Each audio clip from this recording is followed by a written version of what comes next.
Testing.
Testing.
Testing.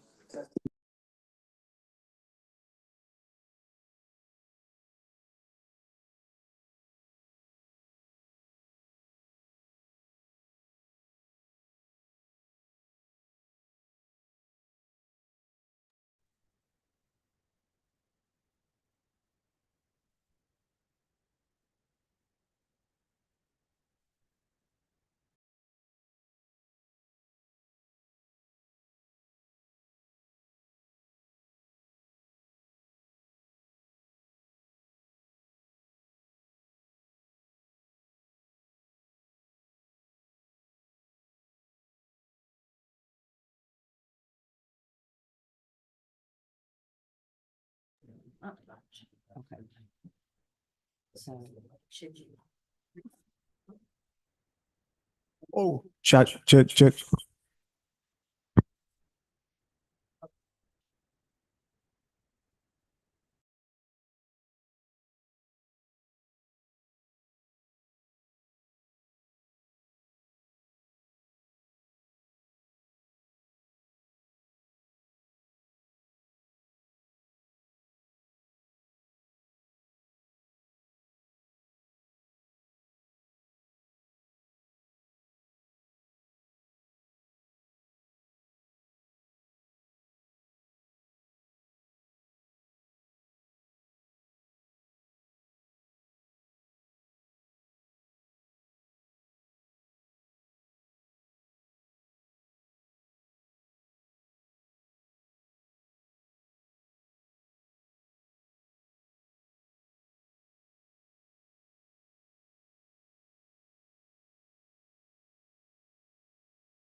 Good evening, everyone.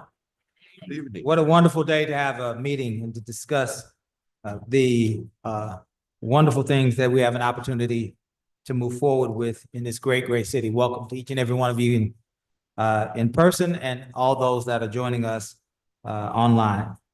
City of Lamarque City Council, regular agenda of February 9th, 2026. Notice is hereby given that the City Council of the City of Lamarque, Texas, will conduct a regular meeting at February 9th, 2026, beginning at 6 p.m. Council chambers at 1109 B Bayou Road, Lamarque, Texas, as well as via video conference hosted through Zoom. In accordance with section 551.127B of the Texas Government Code, the presiding officer and a quorum of the Lamarque City Council intend to be and will physically be present at 1109 B Bayou Road, Lamarque, Texas. This location will be open to the public. The meeting will be broadcast at this location on Channel 16 and via YouTube. Council will meet for the purpose of considering the following agenda. The meeting has been called to order. Ms. Nance, would you give us a roll call, please? Yes, sir. Councilmember District A. Present. Councilmember District B. Present. Councilmember District C. Present. Councilmember District D. Present. And Mayor. Present. Thank you, ma'am. If you are able, we invite you to stand as we recite together our Lord's Prayer.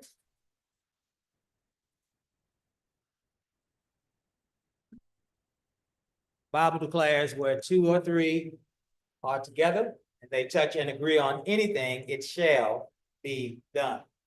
And we certainly invite God into this meeting tonight. Let's pray. Our Father, who art in heaven, hallowed be thy name. Thy kingdom come, thy will be done. Give us this day our daily bread. Forgive us our trespasses, as we forgive those who trespass against us. Lead us not into temptation, but deliver us from evil. For thine is the kingdom, the power, and the glory forever. Amen. I pledge allegiance to the flag of the United States of America and to the republic for which it stands, one nation, under God, indivisible, with liberty and justice for all. Thank you, ladies and gentlemen.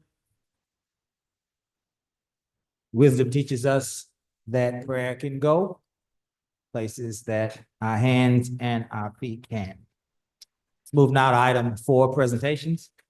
Because we have some very, very important and very busy folks with us tonight, let's move item 4.5. Excuse me, I'm not doing that, am I? Yeah. I'm going 4.1, then 4.5. Thank you, Ms. Nance.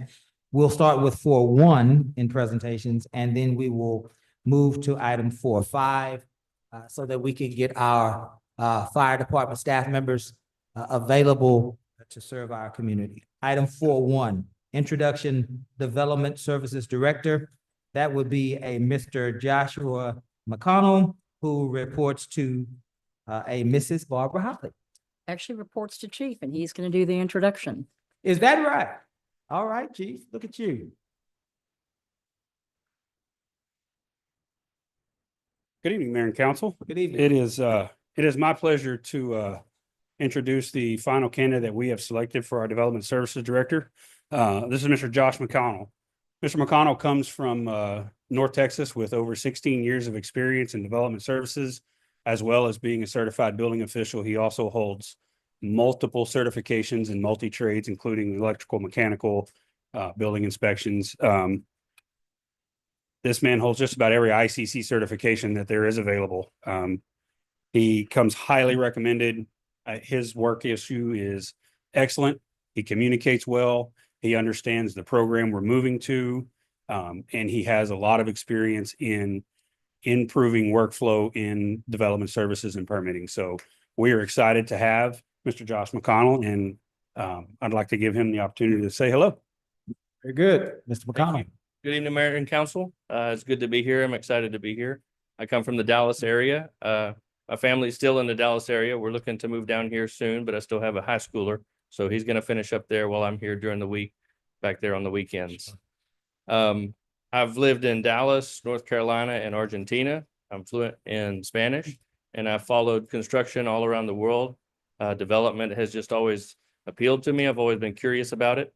And starting as a drafter designer, I've moved all the way through to field inspection, building official, and director. Yeah.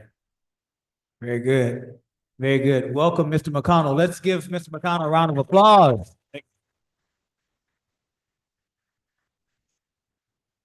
Very good. As you know, Mr. McConnell, if you would do this, one of the first things that you have to learn, Mr. McConnell, is that when Colleen is signaling us, we move. And so what do you need us to do, Miss? Yes, ma'am. I'll do that. There you go, girl. Get them together. That's the biggest piece of advice. We can share it with you when. Listen. Welcome, man. Great to see you.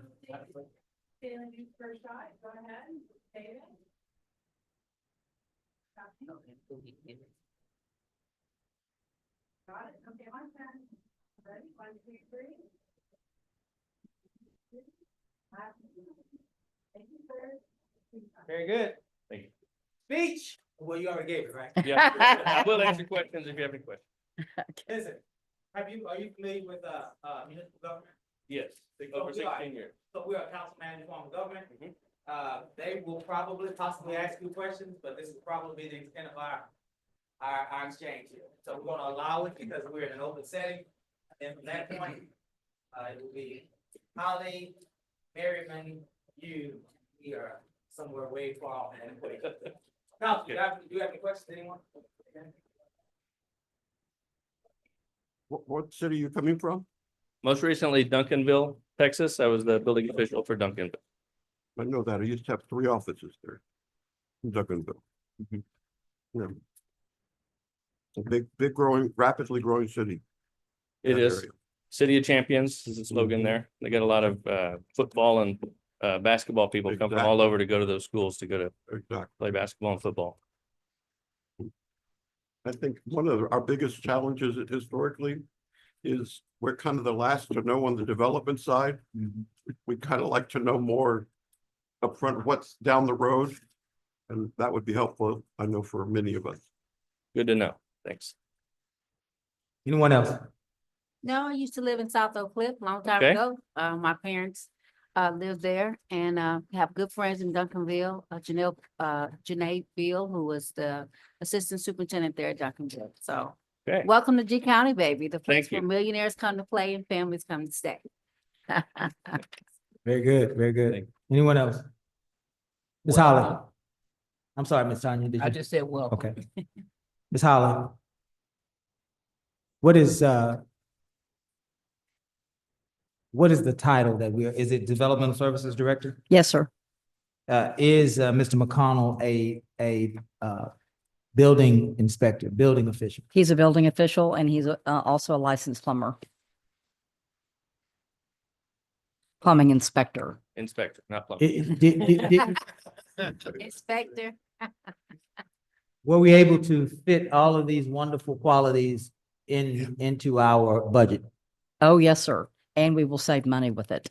And we're now hiring an inspector for him that will also hopefully be certified. So this is one of our cost saving measures because we're currently spending over $400,000 to Mhm. do the third party. And so he's coming in considerably less than. This is the, and normally Mr. McConnell, normally we don't spend a lot of time on, but normally we say welcome and then we move on, but this is critical to our financial Mhm. recovery, right? This is a $400,000 potential cost saving. So we're slowing it down here so that our community can remember what Ms. Hollis' plan was and how it is now being manifested tonight, right? Yes. And this will be the second city that I've in-house inspection department from third parties. There it is. Experience with it as Yes.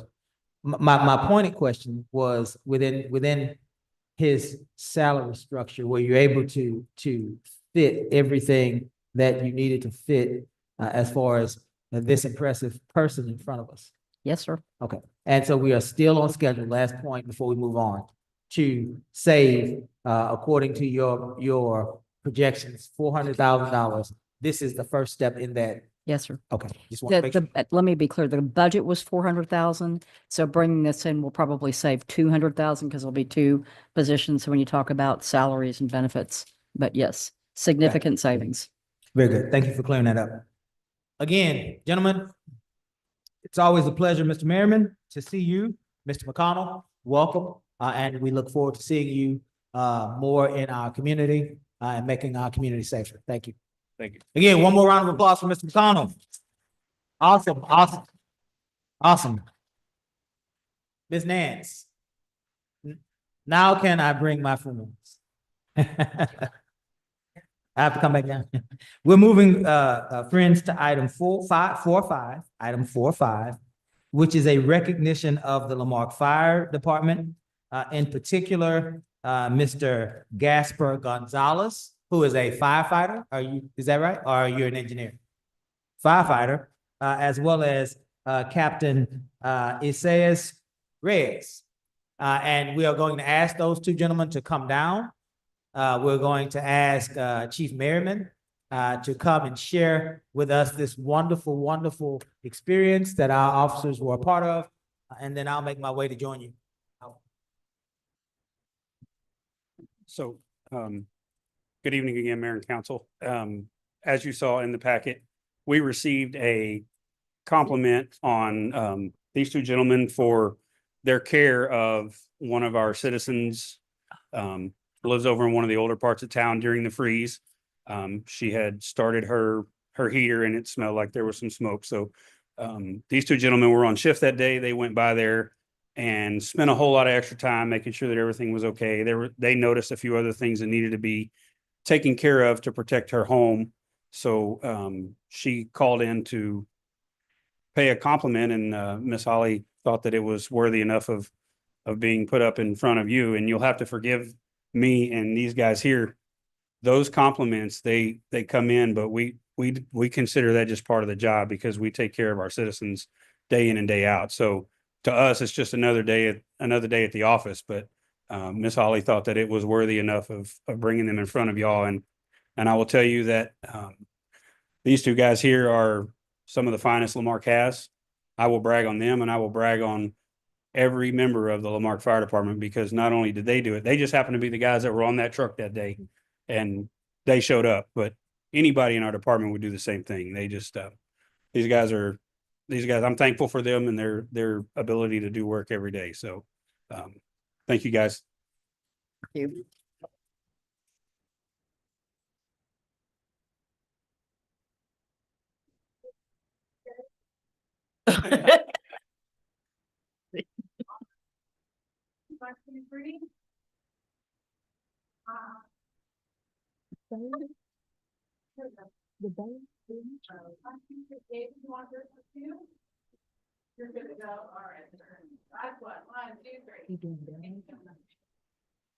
Yeah.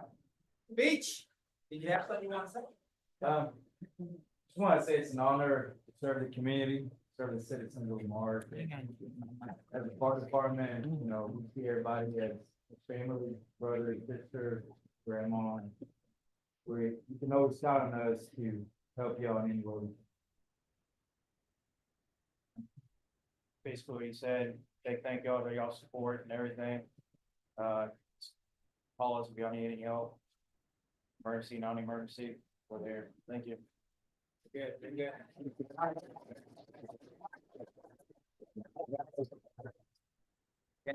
you, sir. Congratulations. Thank you. Good job, sir.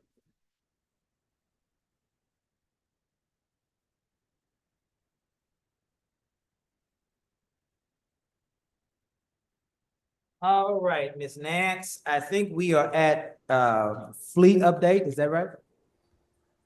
We are at our item 4.2 in presentation. That would be a fleet update. Is that you, Mr. Ferguson? Welcome, sir. Good to see you. We're here to give you an update on our progress modernizing and right-sizing our fleet.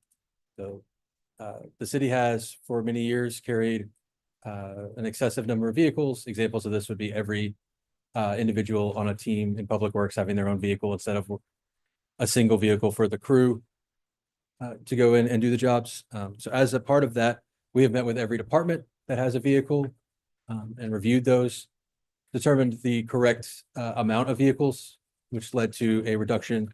In the presentation, it notes 9, but that doesn't include the 8 we've already sold off.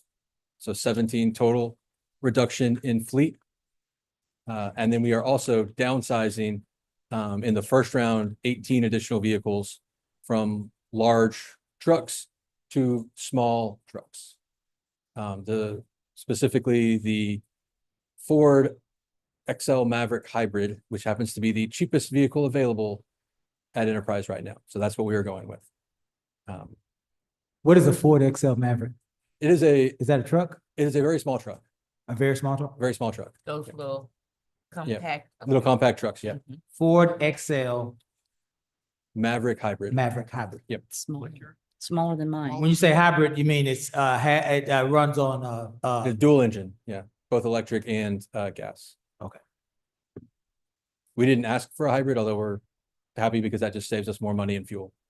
Amen. Just happened to be the cheapest option they had. charging stations? No, these, so the way the hybrids will work is you put in gas and then either at the very beginning when they're first getting ready or when they're like cruising, they will switch to the electric engine. So you don't need to charge them and they charge naturally through the movement of the wheels. Yeah. But these two processes will save the city tens of thousands of dollars. Just the downsizing and the selling of the 9 will save over $22,000 a year on our fleet costs. And then we sold 8 already. We did convert the first 4 of those into 5 new police vehicles. That's not on the presentation, but we are working to make sure that our fleet is correctly sized. We don't have unnecessary vehicles. Everybody's carpools when it makes sense to carpool. And then making sure our vehicles are the right size. We're not driving around in a big truck when it's not necessary. Right. Increase our safety, increase our fuel efficiency, and reduce our maintenance costs all at the same time. Were you done? Yeah, just trying to be Okay. short and sweet. Oh, well, great. We love short. You said, just a couple things I'm trying to write down. You said that the first 4 vehicles that I thought I heard you say, Yes, so we sold 4 Sold. GMC 1500s. trucks Big trucks, yeah. We sold those back to Enterprise. so Enterprise auctioned them off for us and then Okay, that money yeah. comes back into our account. Right. Okay. We took those funds and used those to purchase the 5 new police vehicles that were needed. So one day here in the recent past, there was trucks being loaded on the City Hall parking Correct, lot. yes. People were confused as to why. That was the event that was taking place. That was the event. They had been auctioned off and then they were being moved to those places that Yeah, that they they went were. to an auction house, I believe, in Houston. Houston. Houston. Uh, And then yeah. with the proceeds for those 4 vehicles, we turned around and purchased Purchased 5. 5 brand new police vehicles, one of which is a K9 unit. One is a what? K9 unit.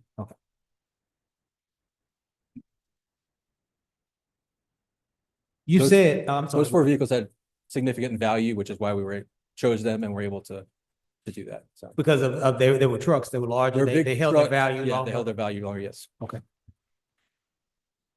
Did these 5 new police vehicles, were they just the raw vehicles? Do we still need to add? We do still need to add to upfit them. But that is part of the budget that the police has that y'all approved. It includes, these were part of the plan for that. The other thing and then I'll be done, but one of the things that you touched on, Mr. Ferguson, that causes me a little concern, a little heartburn, as a council, is this idea that we have come to a place that we understand that we had too many vehicles, right? Correct. Which I can agree with. I can understand where you're coming from. My concern is, it's already 20 minutes in our meeting, so we're not gonna beat this horse all night. But for future reference, my concern is, how did we,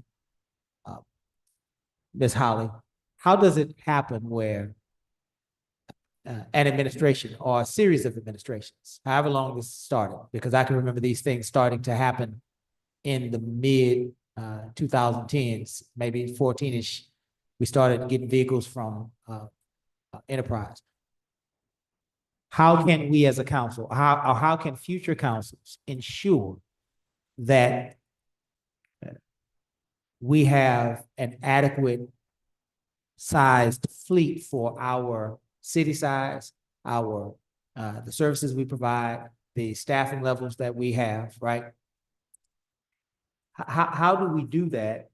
And how did you go about this process of deciding what is an adequate number of vehicles for us to have currently? Did you use, and it may come out harsher than what I mean it to be.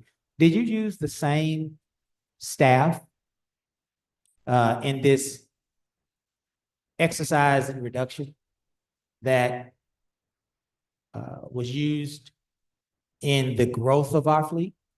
The staff recommended the growth of the fleet, which ended up being more than what we needed. Did staff then recommend the reduction? And if so, Yes, it does. why didn't that happen So before you? there have been changes in staff. Okay. right? And so that was a big part, but we also went to each department individually and had tough conversations. What do you really need? Right? What is actually necessary to do the work that needs to be done? And we worked through several iterations of meetings with each department and came to an agreement on this. This is the amount of vehicles that are needed for that department. This allows every crew to have a crew truck, a foreman to have their and so we really talked through it, made sure we had what we needed. And this is just iteration one. Again, we will continue to work through after we get through this process, make sure that the fleet still stays the right size. If we need to downsize more, we will. If we need to upsize, we'll definitely let y'all know. We don't have any anticipation of doing that, but that is something we will let y'all know about. Did you use only staff in making this determination? We did talk to Enterprise and just got like general recommendations from Is them, there a but- place anywhere in this country or beyond that the government would be able to interface with an organization that would be considered subject matter experts in governmental fleet maintenance and growth? I'm sure there is. And why didn't we? We were trying to get this done quickly because of higher That's fair. cost savings. That's fair. HGA, okay. Ms. Holly, at some point, before you leave the great city of Marque, and I know you don't want to leave, I know you want to retire here. You I know, love y'all. Buy a house out there in Omega Bay and sit on the, but before you leave, in all seriousness, one of the things that Ms. Yancey has been saying, she hadn't said it a lot this year, but she said it when she first got elected, was we need processes. And that's true. And so we cannot get to a place that a city manager's office is telling a council, you know, we had a lot of vehicles. We had more than what we should have had, right? That should never, I'm glad that it's happening now, right? But that should never happen. Right. Right? We have to have a way for the council to be able to look into and perhaps there's a process for us to go through. Thank I you. will. Yes, ma'am. Thank you. Yep. Any other questions for Mr. Ferguson? Mr. Copeland. First, and this enterprise contract predated my joining council, as the mayor mentioned. As I recall, the contract also covered police vehicles, correct? Most police vehicles. Most of them Yeah. were police vehicles. So this number of 17 in this presentation is heavily focused on our public works. It is primarily Department? public works, but also code enforcement. We are going down to a single administrative vehicle for both all of admin and council, Okay, because there's no reason to have more than one of those. So we had more than one vehicle. See there. there were more than one vehicles dedicated to administration and council. yes. Really? Then it's something new, right? Because maybe we're seeing a process. So ultimately, is there this similar type of effort going to be made to analyze the contract as it comes to the police vehicles? Yep. We're looking at everything to, as you were saying, some of these are low hanging fruit where there are normal processes that you would look at is make sure that your fleet is correct. And by memory, we had 117 vehicles for 170 people. So virtually mostly, which that made it easy. So.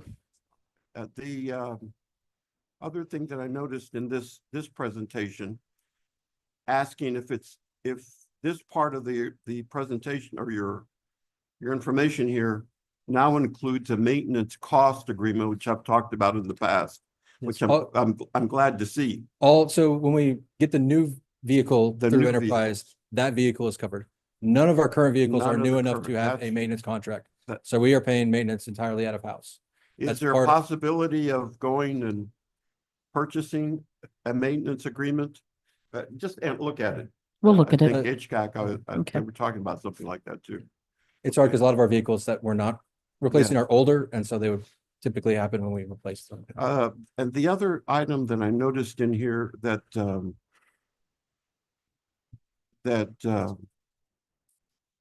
was an item that was an expenditure, but I guess this must have been because of an accident, a whole engine replacement.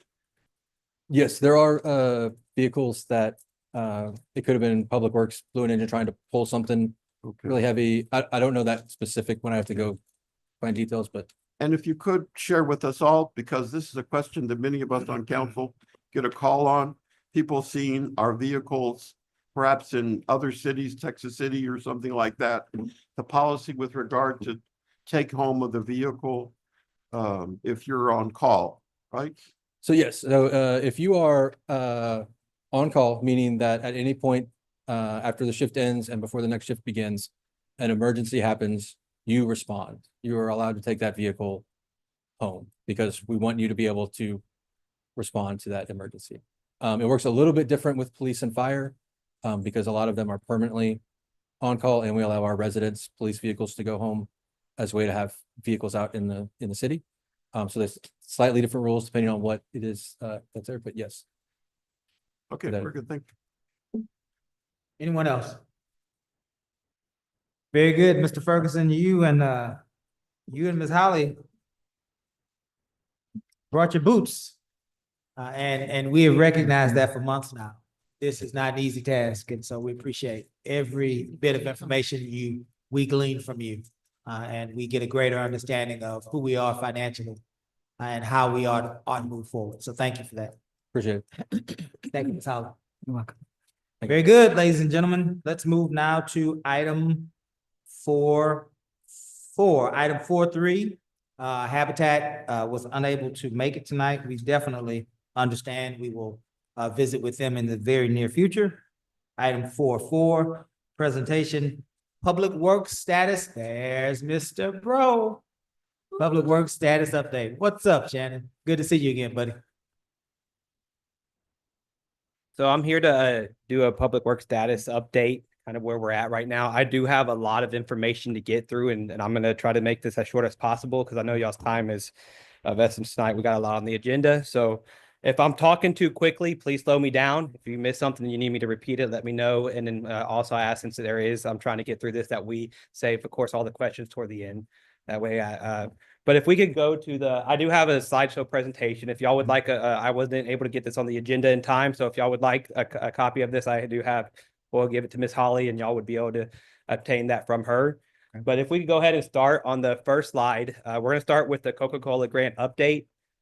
We did receive the trash cans. We had to order anchors for these trash cans. We didn't want to start setting them out and then they get knocked over or somebody steals them or they just the wind blows them over. So we had to order anchors. Those anchors came in last Thursday. So y'all start seeing those installed throughout the parks this week. I'm not sure if we'll finish them all this week, but we'll at least start that this week. Next slide. So Ms. Colleen mentioned at the last meeting, I wasn't able to attend about some of our new procedures that we're doing this year. One of them was in street maintenance. I did want to make a minor correction because she did mention that street maintenance was going to be quarterly. That's our stormwater, which I'll get more onto in a minute. But our street maintenance, we're going to be doing a different district every week. So We'll be in week 1 of the month, we'll be in District A, week 2 will be in District B, week 3 will be in District C, week 4 will be in District D. And that's kind of what we're going to be continuing to do for the rest of this year. And going into next year, we're going to look at what worked, what didn't work, some corrections we need to make, and continue moving on from there. On the weeks, because we know there are certain months that do have 5 weeks in them, we don't want to mess up the schedule. So what we're going to be doing on that 5th week is that they'll be going back and hitting areas they may have missed, work orders that's come in through that week, maybe major projects that other areas need help with. So we'll be doing that on that 5th week. So that way each week you'll know, like if it's the first of the week, you know that our street department's going to be out in District A that whole week. If it's the 3rd week, you know that whole week that our street department's going to be over in District C that whole week. So we're going to keep that up this whole year. And that way it gives y'all a better idea of where we're at, what we're doing. I did add our, and I won't go too much into that, but what each crew is assigned to. We only have enough people right now to have 2 to a crew. And that's not, when I say 2 to a crew, that means 2 for signs and cleanup, 2 for mowing our facilities, 2 for the heavy equipment mowing, and then also 2 for pothole patching. That's all that we have. Yes. Two for each task? Yes, sir. Okay, say it That's- again. That's 2 for each task.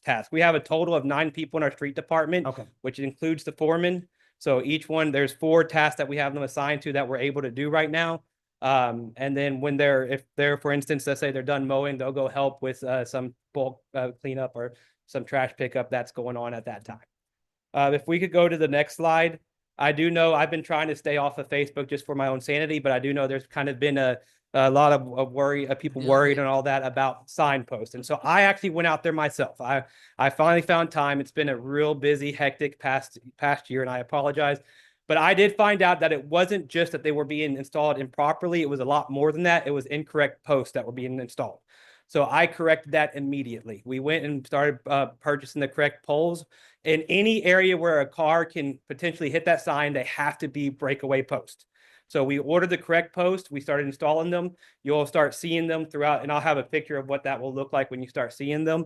But just so y'all have an idea of what these posts look like and what they do, these specific ones are called pause, lock, breakaway posts.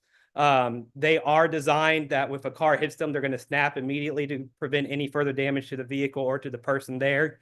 They also are designed, these specific ones, we did have the manufacturer come out and give training to our guys on this. So these specific posts, unless we're installing them in sand or anything like that, the concrete is not required for these posts. They actually say try not to because it could cause some issues with that, damage them even more. But as we move forward with these posts, I mentioned that so y'all would know what to look for. If you could go to the next slide, that's kind of what they look like. I know that's a small picture, but the sign on the right is what's installed, and then you can zoom in on the bottom. And you can see what that looks like, that design at the bottom where it's designed to snap and break when a car hits that. This is all now, I know we've had some issues because all of this is, of course, within the TMUTCD, which is the Texas Manual of Uniform Traffic Control Devices. It's a manual that has about 1,000 pages in it. A lot of it has to do with the highway. And so we broke that down for our guys and what specifically needed. We got them the training on that, and moving forward, they have been going out, replacing signs they've done incorrectly, replacing posts that were done incorrectly. Part of that's going to be starting tomorrow. Y'all see those new signs over at Delaney Cove that we've been working on, just waiting for them to get in to make that a 4-way stop. If we could go to the next post or the next slide. Next thing I want to talk about is the Safe City Initiative pertaining to streetlights. This kind of went dead for a while. We did have a meeting with Texas New Mexico Power. In that meeting, we did find a lot of beneficial information. One of that is how you need a report. Yes, how you need to report these lights. And they have a website. You can go on and report all the lights on the website. The problem they have with that is that they've ran into issues where somebody will, for instance, say they report a light on Lake Road, but they would only say there's a light out on Lake Road. Well, how many lights are on down Lake Road? There's quite a few. They would go out there, they work on them during the day. They're not sure which ones to fix. And so they're kind of at a standstill there. That's happened in other areas. So what I've done, and when we've talked with them, they have agreed, is that we have put something, and they're going to be putting something out soon, but I've put something on Request Tracker for street outage or light outage reports. And we've been building a list and bringing it over to every Friday. I send an email to Texas, New Mexico. We've been doing this the past 2 weeks, and they'll give me an update. I say, this is what we need. They'll give me an update, what's repaired, and then we continue moving forward like that. With that report right now, I just been pulling it off our Request Tracker or what's been reported in the past. We did have it was a surprisingly long list of lights that were either reported through Request Tracker or stuff that was given to us by the police department while they were out on patrols at night. So as of now, with this initiative, I do have a list of every single light they've already repaired since we've got there. And all of these new lights are LED lights that are being replaced. They're not just going in. If there wasn't an LED light there, there was an agreement made, so they are replacing them with LED lights. This does not pertain to new lights. If we are working on that, that's going to be an extra cost. If I know some of y'all built a list of lights y'all would like to see in areas that's not there. So that's not what this is pertaining to. As of now, we can't tell them to install a new light. There needs to be an agreement made, money put into place for that. But we are moving forward on this. We've already replaced, it's probably about 28 lights that we've already had repaired throughout the city, and we're going to continue to move on with that. Next slide. Let's talk about stormwater maintenance. And I'm going to move pretty quickly. This year, this is where the quarterly thing come into place. The past few years just been too hectic. We continued last year, kind of what's already been put into place, and we had a lot of other stuff going on, when I looked at it, I was like, this does not make sense. So this year, to do an actual stormwater program, you need to do more than one street at a time. You got to do that whole area where that storm system's connected to. If not, you're really just doing nothing. It's just you're not even putting a Band-Aid, because by the time you get back to it, it's going to be overgrown again. It does not make sense. So what we're doing starting this year is that we're going to be breaking it down in quarters. Now, we do only have one stormwater maintenance team. So even doing it this way, we're doing a better job, but we're still not going to be able to hit it the way we need to. There's still going to be issues. There's still going to be some problems, but we're making some progress. So going into next year, once again, we'll have a better idea. That's why it's called the 2026 Stormwater Maintenance Plan, on what needs to change in the areas we need to hit. So if you can see just real quickly, we started in District C. At the end of that quarter, we'll be going to District D, then we'll be going into District A, and then we'll be going into District B at the end of the year. If we could go to the next slide. I just wanted to show a couple of pictures. I've chose these pictures to kind of, I wanted to explain a couple of things that we need to plan for. First, as what's been noted here before, and then most of our older areas of town, except, I mean, there's some newer areas that I have not seen. So it's all in the older areas. We have a lot of missized culverts, a lot of plastic culverts that should not have been there, a lot of broken culverts. What our guys are doing right now, they cannot replace those culverts. It's going to be about $10,000 per driveway to replace that. All we're doing at this moment is grading the ditches, or regrading the ditches, getting them back on grade. It has been a little bit of a task, because if you have a small culvert over here and a bigger culvert over here, and you're trying to have to regrade that, they've done a pretty good job. They've made a couple of mistakes, but a good job fixing that. We also found where we had culverts that were installed the wrong way, and that was a big so they're kind of working through that. But you can see the work they're doing. You can go out. If we could go to the next slide. I put this one on here because I know it's been a while since we've seen a good culvert, a good ditch in Marque. But that's you can see that the work they're doing matches what is being done throughout other areas, except for that car. We don't want to put the cars in the ditches, but that shows that there's supposed to be a slope from the culverts. Now we haven't reseeded yet. That's going to be another department, because we don't have enough guys on our stormwater team to reseed that. But that's just to give you an idea of what we're doing and what it's looking like. I'm getting closer to the end. If we can go to the next slide. And I know this is a lot of information. That's why if y'all have questions, or if y'all, we can, but let's talk about our water loss. No, this is a question we ask all the time. I should have brought my water up here because I'm talking too fast. But our average annual water loss, I'll take it. But our average annual water loss for 2024 was approximately 50%. Now, I know at the end of 2024, we did hear a lot of, it's 30%, it's 34%. which is correct. I mean, but we're looking, when I say 50%, I'm talking about the average for 2024. It started off high and like it started off in like the 60% and we were able to bring it back down. But when we look at the year of 2025, the average water loss went down to 34%. So we had in 2024, it was 50%. In 2025, it was 34%. That was an improvement of about 32% from year to year. Now, I'm not saying this as an excuse. This number is still too high, in my opinion. I know when I met Mr. McConnell the other day, he was telling me where he came from, that their water loss, he was surprised it was 30%. And that was way too high. And I was just over there like, yeah, that's a little high. Drank my water, but we are not okay with that. We're going to continue to work. The reason why I'm saying that is because of this next thing I want to talk about, which is something I've hinted about. You can go to the next slide. Something I've hinted about for a while. I wanted to jump the gun, but I knew I couldn't. So we've been hinting at it, waiting, but we can now finally bring it to y'all. And for the past year, I have been working with Gulf Coast Water Authority, the city of Hitchcock, and the city of Dickinson to get a grant through the Harris-Galveston Subsidence District of the HDSD. This has finally been approved. It's a no-match grant that we are working with these other cities that we are going to be able to utilize the satellite leak detection technology through a company called Astera. So what they're going to do is we're going to get 2 flyovers. They're going to fly a plane over our city. There's going to be a satellite surveillance that's going to be able to help us see where all our water leaks are at. That's going to be, now I say all our water leaks, it's about a 96% accuracy. That's why we're getting 2 flyovers.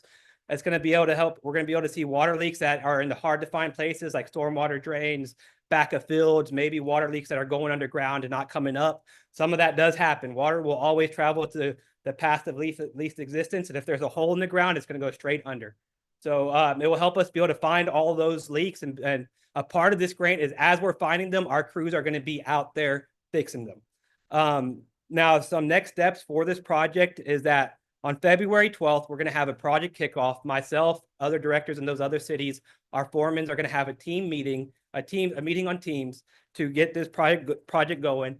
But then on the following week, February 26th, there's going to be like a check presentation at the HDSD office in Friendswood. I've gave Ms. Holly that information. So we're excited to get going with that. We're excited to get moving. And this will even help us further reduce our water loss rate. I'm talking way too fast. I apologize. Next slide. I want to talk about while I'm up here, while we talked about water. I want to talk about wastewater. We're going to talk about sanitary sewer overflows, and I'm going to be really brief on this. We know we have a sanitary sewer overflow issue, or I'm going to call it SSOs for the rest of this presentation. Anytime it rains, we know we have a lot of overflows in our manholes. What I'm asking, and I know that there's a lot of mistrust, especially with public works. What I want to do for this presentation is just to I'm okay with people reporting to TCQ, but I'm asking that if you're going to be reporting to them to please report to us also, because we're required by the state to report to them also, so that y'all understand the procedure. When there is an SSO or sanitary sewer overflow, after 24 hours after the overflow is when we have to do our first initial report. It's a quick email stating there was an overflow in this location, then that's it. After that first reporting, then we have 5 days to do a paper report that we mailed out to them. That includes the location, how many estimated gallons was the overflow. It includes mitigation efforts that we did to kind of relieve that effort. It even includes what we're planning for the future, like the wastewater treatment plant expansion, repair of the manholes. All these things are on here. Why this is important is because we are a part of what TCQ calls the Sanitary Sewer Overflow Initiative. This is a deal because this is happening in a lot of places throughout, not just the state, but throughout the country. What this deal says is that y'all need to give us a plan of what you're going to do to improve your system, and you have to report it. If you do those things, we're not going to fine you. As long as you're making improvements, as long as you're reporting what you're supposed to report, we're not going to give a huge fine on y'all. Not only does that help us there, but also if there is a sanitary sewer overflow and we know about it, we're able to go out there and mitigate it, which means, for instance, during a rain event, a big rain event, if there's a lightning storm, it could trip off a breaker at a lift station. And a lot of times the fix is just a simple go reset the breaker on the lift station, and then it's running again. It's preventing overflows and preventing backups. So us knowing when it's happening, the time it's happening is very, very helpful in us stopping it from happening or planning in the future to stop it from happening. For instance, we know a lot of the overflows surrounding the wastewater treatment plant area. That's continued to happen. Now we know that while we're fixing, because we're doing the rehab and we're doing the expansion, we probably need to get another backup pump. Knowing that information helps us plan for the future. So if y'all feel like y'all got a report, that's fine. I'm okay with that. But please also report to us. Because when y'all do report to TCQ, what happens is a week later, they'll give me a phone call. I have a very good relationship with the R12, which is our region, Region 12 in the Houston area. And they'll say, hey, do you know about this overflow? And I'll either say, yes, I did. I've already reported it. Or I'll say, oh, no, I'm sorry. I'll go ahead and report it right now. And then we get off the phone. So at least we knew if we reported then that we knew that we could fix it then and not have to wait and then for the next rain event to be able to try to mitigate those issues. Moving on. And I got just a couple more slides. I'm actually towards the end of this. I'm going to talk about, I know y'all get asked all the time about our guys being certified and certifications, and I'm going to talk a little bit about that. I'm going to do something I absolutely hate to do. And I know it's a hit and miss. Some people are going to be like, oh, look at him talking about himself. I hate doing that because of that mindset, but I am going to talk about some of my qualifications just a little bit because we're talking about certifications as a whole. And it does help knowing what the director has along with what the foremans have. So as of now, I do have a Class A water and wastewater TCQ license in the state of Texas. That is the highest license you can have for water and wastewater in the state. Less than 1% of operators in the state of Texas hold this license. I also am a 2024 Water Leadership Institute graduate through the Water Environment Federation. If you don't know what that is, I know a lot of people don't. I didn't know what it was for a long time, but it's one of the biggest water federations in not just the country, but across the world. In my class, I actually had people from Singapore, I had people from Africa, I had people from Canada, and it was just us coming together in these classes to grow to be a leader. I'm not sure if it worked or not. I guess y'all can decide that, but I was a part of that. I'm also a certified water professional through the Texas A&M Engineering Extension Service. I know A&M, I'm not a big A&M fan either, but I know we have a few Longhorn fans here, but I do have what's called a CWP. This program was launched in 2012. I am the 432nd individual to achieve this certification.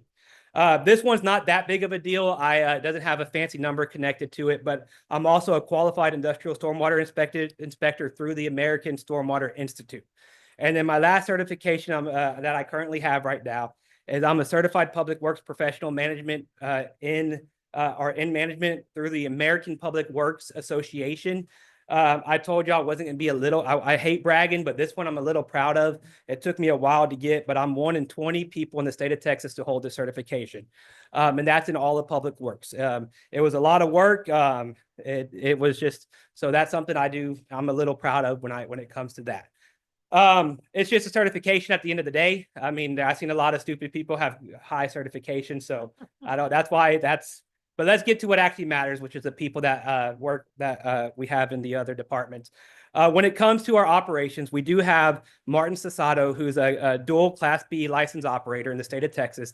That's the second highest that you can achieve, and he's actually working on getting his A water. We have Davion Watts and Quentin Crow, who are both double C license operators.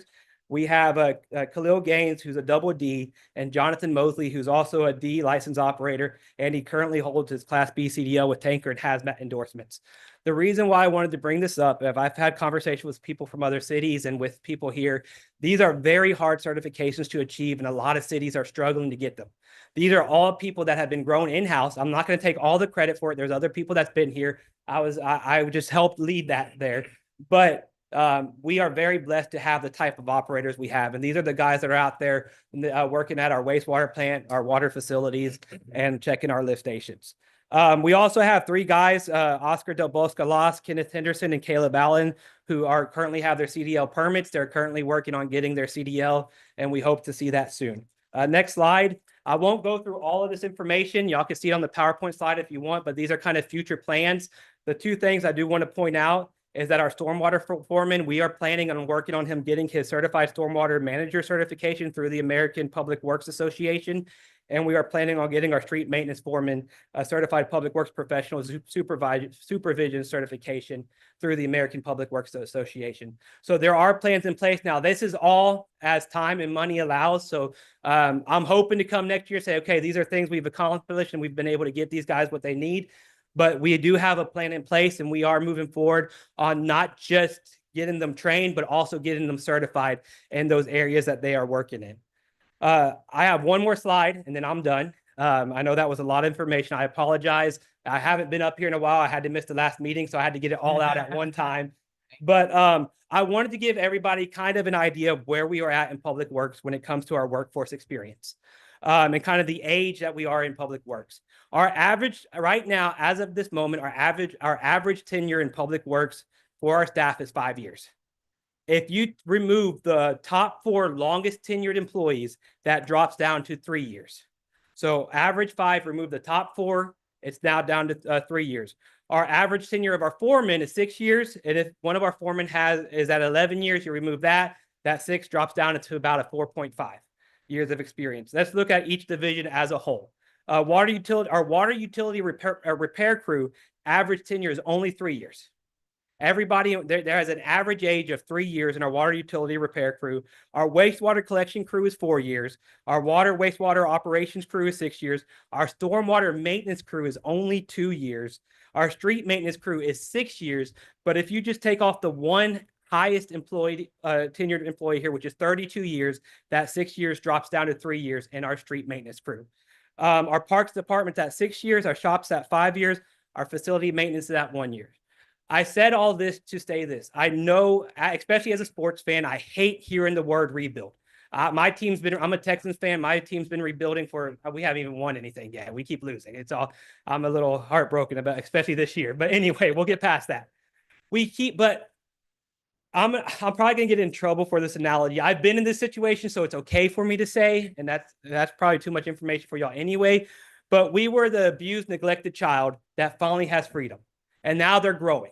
We kept saying rebuild for so long, but we were not allowed to grow. We're finally being allowed to grow. We've seen it wasn't enough. We know we had another rough year. It wasn't what we wanted to see, but we're going to continue to grow. We're going to continue to do better.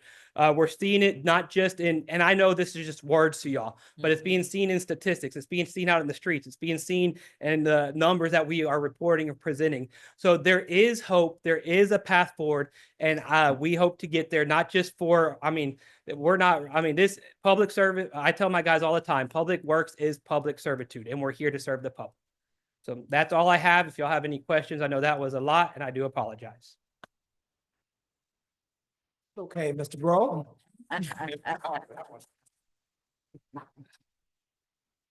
We will definitely entertain questions. Yes, sir. Council, one of the things we're trying to do is streamline our meetings, become more efficient.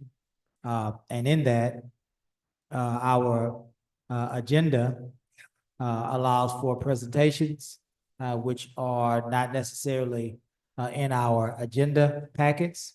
And so that calls for more opportunity to question. Yes, sir. Now, council, as we get into the rest of our meeting, and again, I've been saying this for a while now, the residents would like to hear the whole meeting.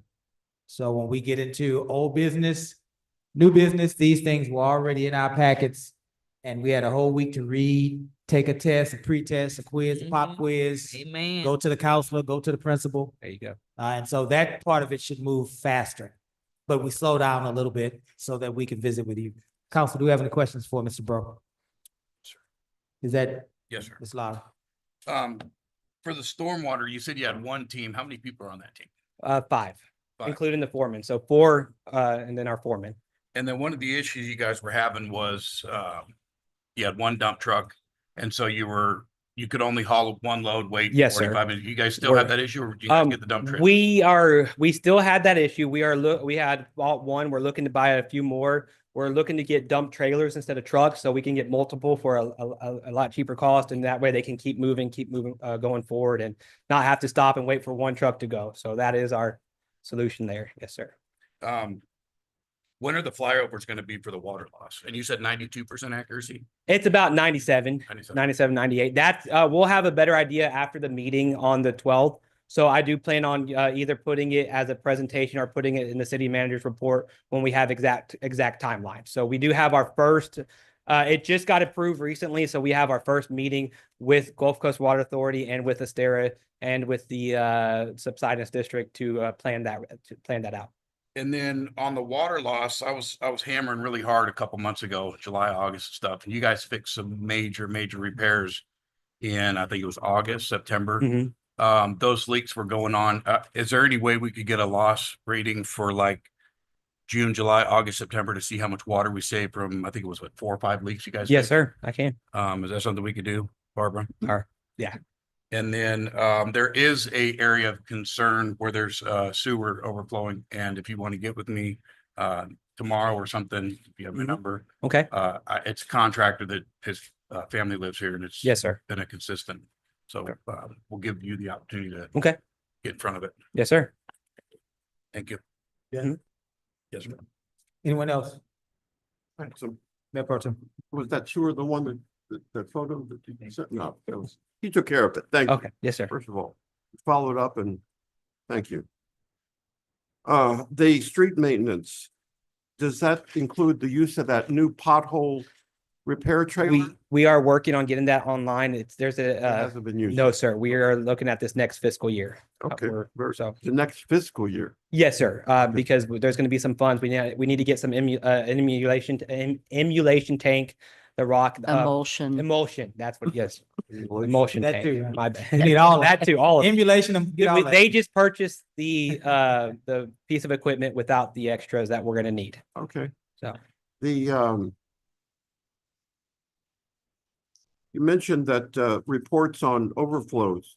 What's happening, of course, as we know, as you know, and you mentioned it at the first, people are bypassing reporting to the city. yes, sir. And a report on weekends when staff is not here is as simple as calling the Marque Police Department non-emergency. Yes, sir. And reporting it there. That's correct. So please, folks, do that as opposed to But- initially going to Facebook. And my email, it's online. My email's online. If for some reason you can't get through anybody, or through anybody over there, a quick email to my city email, I will receive that and get my guys on it. And that includes water breaks as well, too. Yes, sir. Call the non-emergency number. That's correct. On that side. Will you receive that on the weekend, your email is what you're saying? Yes, sir. I'm on call. I mean, all the That's fine. time. I just want to clarify. I don't get paid for being on call. I work Yeah. for free a lot, but Yeah. Just I'm want to salary, make sure but that I people wanted to throw understand that what you're out saying. there. So Yeah, gotcha. Thank you. Go ahead. As the wastewater system work is completed, our expansion, is that going to require additional staff with certifications? where we're at right now, that's actually our strongest department. We will be able to handle with what we have. We've put a lot of work into that. I say I was heavily involved in that previous year, so we were able to get all our operators are trained in-house. They do an amazing job, and they will be able to handle the expansion. The only thing that we are looking to, which we've brought to y'all, and it was is getting someone to maintain the lift stations, because right now they're currently maintaining all 22 lift stations in the city on top of the wastewater treatment plant. And last item, for clarification, I love it that you've got staff that's seeking the certifications. Is the city paying for those certifications? They would if the money's there. That's usually how most cities run, is that if the money's available, then we pay for the city pays for the certifications. Is there anything tied with additional, making sure they stay here? What we've seen historically is that. Not they yet. get- huh? No certification pay or stipend pay, but that is Well- something that we'll be looking at. But that's what you're asking, is that Retention. right now there's nothing in writing to keep them here or make them pay their pay, but we are working on that. That's something I have brought to Worth and Miss Holly. They both agree that needs to be there. So that is, he's talking about if they decide to leave within a year, paying back what we've paid We've for. seen that too often, right? Yes, sir, we we're have. And very it's been a little generous with that, aggravating at times. And we see them leaving. Yes, sir. All right, that's all I have. Okay. Thanks. Anyone else? Yeah, I do have a question. I heard what you said, but you didn't say it. about the protocols when it comes um, you said instead of calling TDQ, TCQ, yes, ma'am. TCQ. Yes. And I guess I would like to see if there's been an uptick in that, because I don't know, but I'll get that report about the fine. What is the proper protocol? Because you said the council, so I want to make sure that. we The understand. proper protocol is to report it to either, if it's during the week, you would report it to the Public Works Department. You would call our office phone. Lisa would answer, create a work order. We would send our guys out there to investigate. If it's over the weekend, it would be calling the emergency, non-emergency line. That way they could get our on-call guys out there. And then as soon as they report it, they usually send me a message saying, hey, there's a sanitary sewer out in this area. And then we have 24 hours. That's why I say I sometimes work on the weekend, because if there's an overflow on the weekend, we'd still have 24 hours to report it to TCQ once it's ended. So if it's happening on a Sunday, I don't have to report it till it's over on Monday. So the other thing that I've always wanted to request of you or ask you, because of the new drainage that they have with the Marque High School, remember that they had to do that whole thing. Is that going to alleviate some of the issues that we've had with sewer backups on Duro? Not for the drainage. No, ma'am. Not for- No, ma'am. So what's the- That will so be just stormwater. But stormwater yes, will ma'am. help Yeah. eliminate that. All the what's going on at Duro will once the treatment plant expansion and rehab are both done, that will fix all in that surrounding area, because what's happening is that whole area is gravity fed, so there's no pumps over. So when it What does backs that- up, What does that mean? gravity fed, it's just a gravity line system. So when you flush, when they, like they say, they flush their toilet, and a lot of times they'll just feed to a lift station where it's pumped to the treatment plant. But that whole area there's no pumps because they're not required because of the level. It goes up to down. So the system just feeds to the treatment plant. So if it's backed up at the treatment plant, it's going to continue to back up through that system up until the lift station. And then the lift station's pumping all of that out the manhole because they're pushing against each other. You know, no one has been able to explain that to me. Thank Oh, you so much. I can explain it appreciate that. easily. Now I can So, explain it. yes, ma'am. You know, okay, thank you. That's all I have for now, but I do want to see that, your PowerPoint. I Yes, couldn't ma'am. read it. Thank you. I told Miss Holly I have to take off my love glasses Oh. because I'm just so giddy over Oh. here. And so I'll probably make you mad in a couple of weeks. It's No, you haven't yet. And if you do, it'll take me a Yes, ma'am. time to get through. But anyways, I do see it. I've been seeing it even with all of the commotion that's been happening. I'm extremely excited about the revisions that have happened with Request Tracker. I'm excited about you guys designating specific time to the districts and putting maintenance on schedule Yes, so ma'am. that the council and residents know that things are actually happening in the district. Yes, That was one of the questions that the resident was asking constantly. What are you guys Yes, going ma'am. to do for us? And I think every week, especially Factual Fridays, you guys have been answering those questions. And I would strongly encourage that we keep being transparent. And when we see things out there, if we come back and give an explanation, like Ms. Yancey finally got an answer to a question she's been wondering. Yes, ma'am. We all have that. Mhm. And I just would like to ask that you guys continue to do that, ma'am. especially with the explanation you gave about the grading the ditches. Mhm. I never understood until you explained it in an email.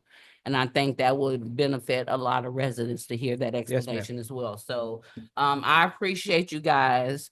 I'm always going to rant and rave about the smallest things that you do, Yeah. but I will also Yes, ma'am. lean my head up Yeah. against the windows. Yeah.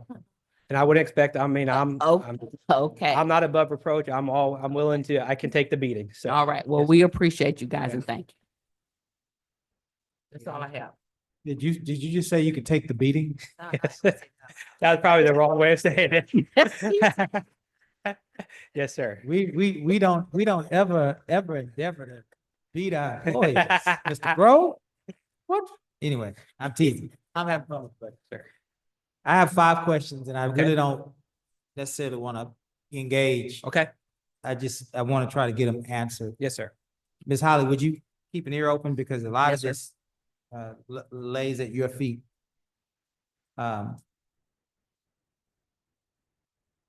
First, let's get one thing out the way, and that is you are a very decorated municipal official, and you are a subject matter expert in water and in wastewater. That is clear. Have you or are you currently enrolled in a certified public manager's course? I have been, that's a part of that WPM through the American Public Works Association, which is Certified Public Works Management. I've already completed that. Since I took on this role, I knew where my weaknesses were at. So not only have I took classes that I've been able to find free online, I've read a whole, I read Yeah. a lot to kind of fill in my weaknesses. So yes, sir, I have, and I continue to do that. You're a voracious reader So, and a lifelong learner, yes, sir. right?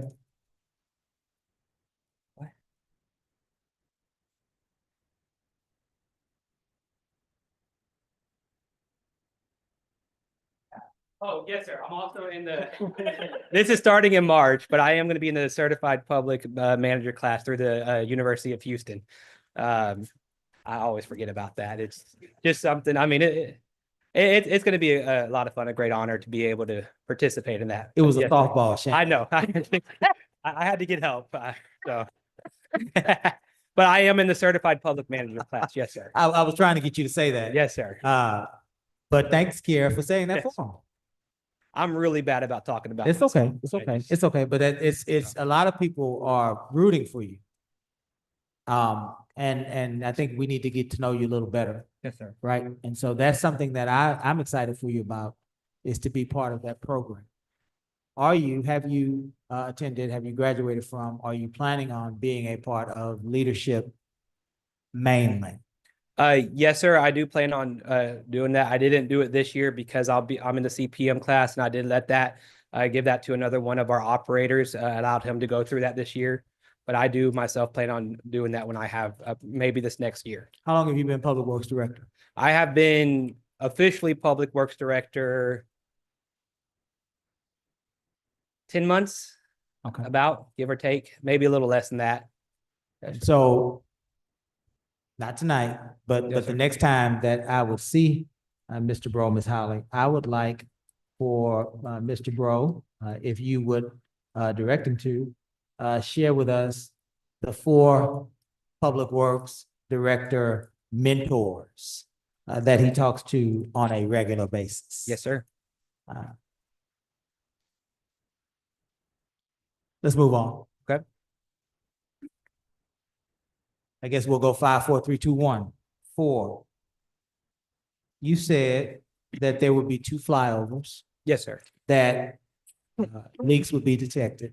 Yes, sir. All that's great. And then you said, and our crews will in real time begin the process of repairing those leaks. Yes, sir. Stormwater leaks? There are no stormwater leaks. That's only when it's, so it will be repairing. It will help the Freshwater leaks? Yes, sir. Yes, potable. Yeah, that's the leaks we're talking about. Yeah. So we're primarily talking about one type of leak. That's correct for our water system, because that's the only line that's Fresh pressure. water. Yes, sir. Because it's pressurized, so it's easier to see in a satellite. Okay. That wasn't even the question. The question was this. You said our crews will in real time repair those issues, right? That's correct. But earlier you said we only had one crew. That's for our stormwater. Technically, we only have one crew for almost every one of our departments, but our water utility crew, we almost have enough for 2 crews. They sometimes go out in 2 crews. They are very efficient at what they do. That's why I was willing to be able to jump in on this and trust them to handle this type of, because they've done a lot of work, especially with this past year with what they have. It's amazing what they've done, but they are very good. They're an awesome crew. And so we are now these leaks, when they're found, they're not all going to be fixed in like one day. It's going to be a timeline. Like we're going to be fixing this many leaks in this week, and then I think that's the Yes, sir. lowering of expectations that we have to communicate. Yes, sir. Because the way that people hear that is that as soon as a leak is detected, rightfully so. Yeah. Somebody calls Shannon Yeah. and Shannon says, crew number 5, Yeah. get at it. Yeah. Right? And that's not necessarily what you are saying. No, sir. I guess I didn't explain that Yeah. well. They're gonna do a survey and send us a map of that area. And then we will be able to see on the map the areas and go and dispatch our crews. Immediately in real time. You'll get the information. No, sir. It's gonna be maybe, because they gotta gather the data, put it on the map, and then we'll have it within a couple of days. So that's part I didn't explain. So this properly. does not require us expending any more fiscal resources. No, sir. Okay, so we're not hiring Just what- overtime. no, sir. Nobody's giving us any grant to. No, sir. Okay. Yes, sir. This is a no match grant that we were able to get. For the flyover, not for the people that will be doing. That's correct. That will be done on their normal. 3, Yes, sir.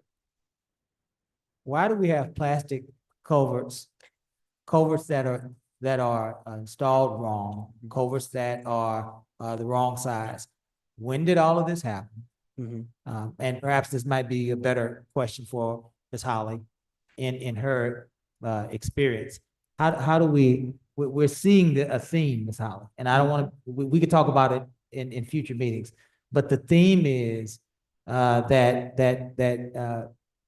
from a not from a Shannon Bro level, but from a department head level management and oversight perspective, we have failed, not Shannon, not Ms. Holly, as a municipality for decades in managing the growth and the direction of our assets, right? And I said all that to basically say, this is how we get, in my understanding, and tell me if I'm wrong, Shannon, but this is how we get plastic culverts. This is how we get culverts that are too big, culverts that are too small. Somebody decided that they wanted to install their own culvert. They did it backwards, right? Yes, That sir. I don't want to say that is unacceptable, because say it. that is such. But the reason I don't want to say it's unacceptable, because that is not even on the radar of competency, Yes, sir. right? No, for sure. You have to make the radar of in order to have a percentage when you are a Major League Baseball player, you have to at least get one hit, right? Yes, sir. Not beating a dead horse. Ms. Holly, before you leave, we need systems. I'm gonna reluctantly be Kim's biggest cheerleader tonight. I'm teasing Kim, but process. 2, question number 2. You said earlier that there were 9 people in the street department, and Yes, then you went off into this explanation on something about when some other people are done mowing, they would then go help straighten some stuff out. If And I thought we were talking about a street crew, and then you switched. that's all part of the street crew. Our street crew does include mowing of facilities. As of now, that's how that's been built in. So it includes mowing of the facilities. It includes your heavy equipment mowing with the boom mounted mowers for like. It also includes traffic technician, which is sign installation, and picking up bulk trash, picking up trash. We only have 2 people assigned at this moment for actual street repair, if that's the answer you're looking for. And the only type of repair they can do right now is cold pothole patching, which doesn't last long. You'll be lucky if it lasts a couple of months, but we just don't have the manpower or equipment. This has been one of the most neglected parts of my department, something that we have. We had a whole street meeting on this actually before the whole budget fiasco, and then we know where we're at right now. But we do need to put a lot of effort into our street department. Yes, sir. So, Mr. Bro, I'm gonna press you just a little bit. Okay. I'm a big fan, but I have to press. Yes, sir. If you don't mind. I don't mind at all. Mr. Bro, I believe in this past budget workshop season, we were being told that we were going to have a street crew, council, correct me if I'm wrong. It was at least, if my recollection, it was at least 10 to 12 folks. Did I hear that? I said Did you that's remember what we needed. You said that's what we needed. Yes, sir. I didn't say that's what we have or what we could get at the moment. What I was presenting is what we needed in our department. What kind of feedback did you get? From council? Yeah. That day, y'all were a lot of great feedback. Did we say we thought that was a great idea? Y'all said that we couldn't get up to 10 at that moment, but we could possibly get a couple more guys over there to continue in a Mhm. couple of years to get to where we needed to be. Did we ever at the end of the budget season, did you ever hear us retract a pledge to provide more human resources for the street department? Yes or no? No, sir. Not personally. So how then did we, that was a tongue twister. How then did we get to a place that in 2026, we only have 2 people in the street department when this council has made it as part of our main infrastructure thrust over the past 18 months to be better at street maintenance? How do we end up in February of 2026 with 2 people? I hope the answer that will come from Ms. Holly would be because of our financial hardships. Is that the answer, Ms. Holly? It is today. And I will know I did that presentation Yeah. in May or June, and that was like a couple months before. Yeah, but the problem is, and I'm, again, I'm trying to Yes, move, sir. but this is so important for us, for our community. It was important enough for you to get up here Yes, sir. and to defend yourself, your credentials, and your Yes, sir. management team. So it's important for us to continue No, the sir, I discussion from understand. our side. Yes, sir. Right? And again, if a council is directing a management team and a department to add more resources, Mhm. it's the same as a stop sign that is not properly installed. It's the same as plastic culverts. And again, none of it's your fault. So let Yes, me sir. just bring No, that I around and say we have work to do. Yes, sir. Last thing I wanted to ask you, and I've been visiting with Ms. Holly about this, is this idea that we get more organized as we go out into the community Mhm. to assign and to execute work, right? Yes, sir. I think people should know where we are. I think that, and to Worth Ferguson's point, sometimes things change. Yes, You sir. might be on Avenue A or scheduled to be on Avenue A, pipe may burst on Lake Road. We get it. But I think that we need to have more of an organized effort in stormwater, wastewater, and freshwater maintenance. Yes, sir. And I would even think that we would perhaps even be able to find some sort of a color code reference so that we can educate our community members. And so if it's green, that means green is District D. You know, it's my month or my week. If it's red, it's A, whatever that looks like. Point of it all, we need to find a way, a simple way for our community members to know what Public Works is doing, right? And easily understand where they are. Because there's a lot of confusion on where you are, how many trucks are there, who's asleep, who's at lunch, who's doing what, who shot John, right? When we have a better way of providing those answers. Yes, And sir. I want to continue with that discussion as well, along with the rest of the things that we're talking about and how we go about changing the way we manage our public works resources. Any more for Mr. Bro?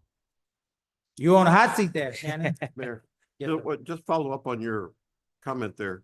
Kansas City has a great system. And you start off your week with, as any other municipality, with your work orders.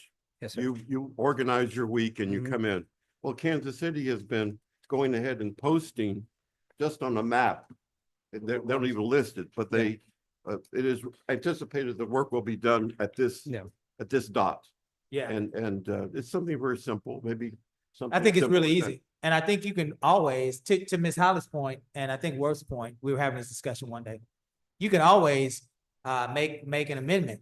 If there is a pipe burst on Lake Yeah. Road, you can always just announce that. Mhm. Due to an emergency, our crews have been reallocated to whatever. Yes, sir. You know, we'll get there. Yeah. But I just want us to keep thinking about it. Shannon, you've been a real sport here today. And you've answered some tough questions. Thank you, okay? No problem. Yes, sir. Thank y'all.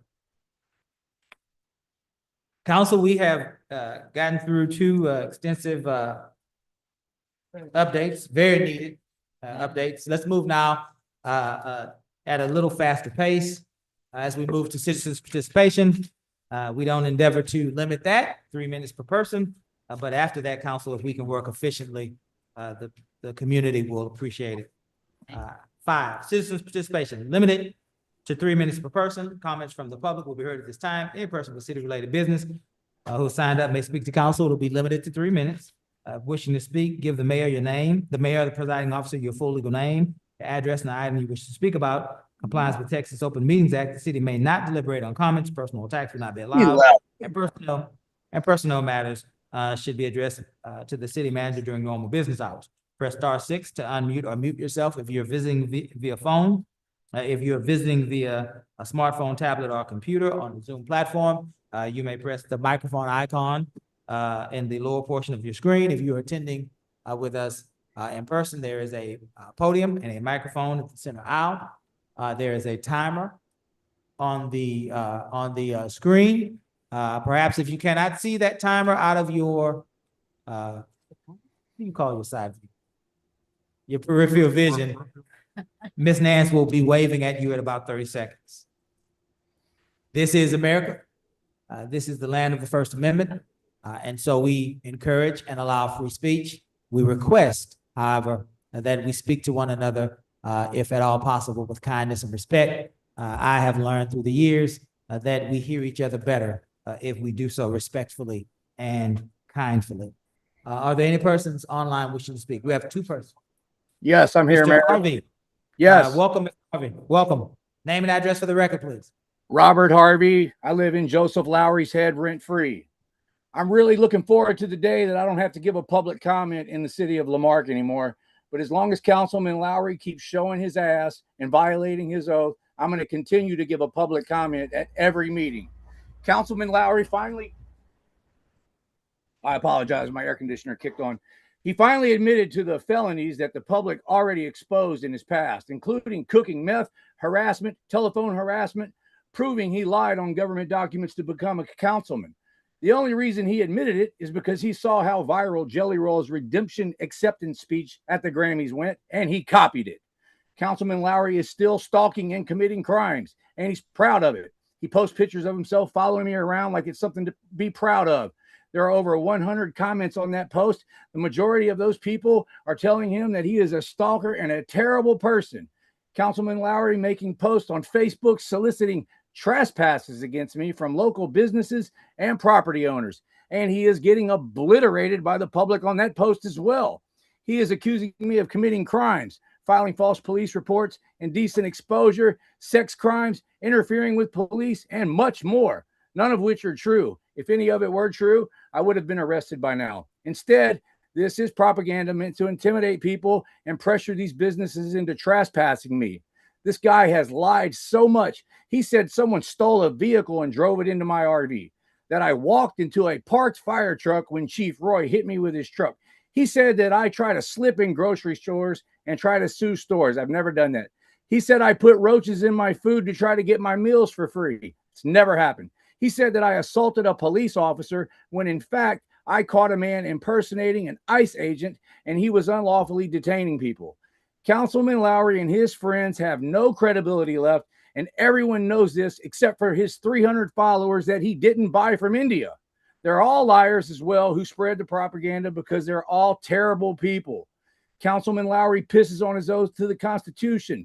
That oath is supposed to protect the public, not use as a shield while targeting private citizens. He wipes his ass with the Constitution instead of upholding it.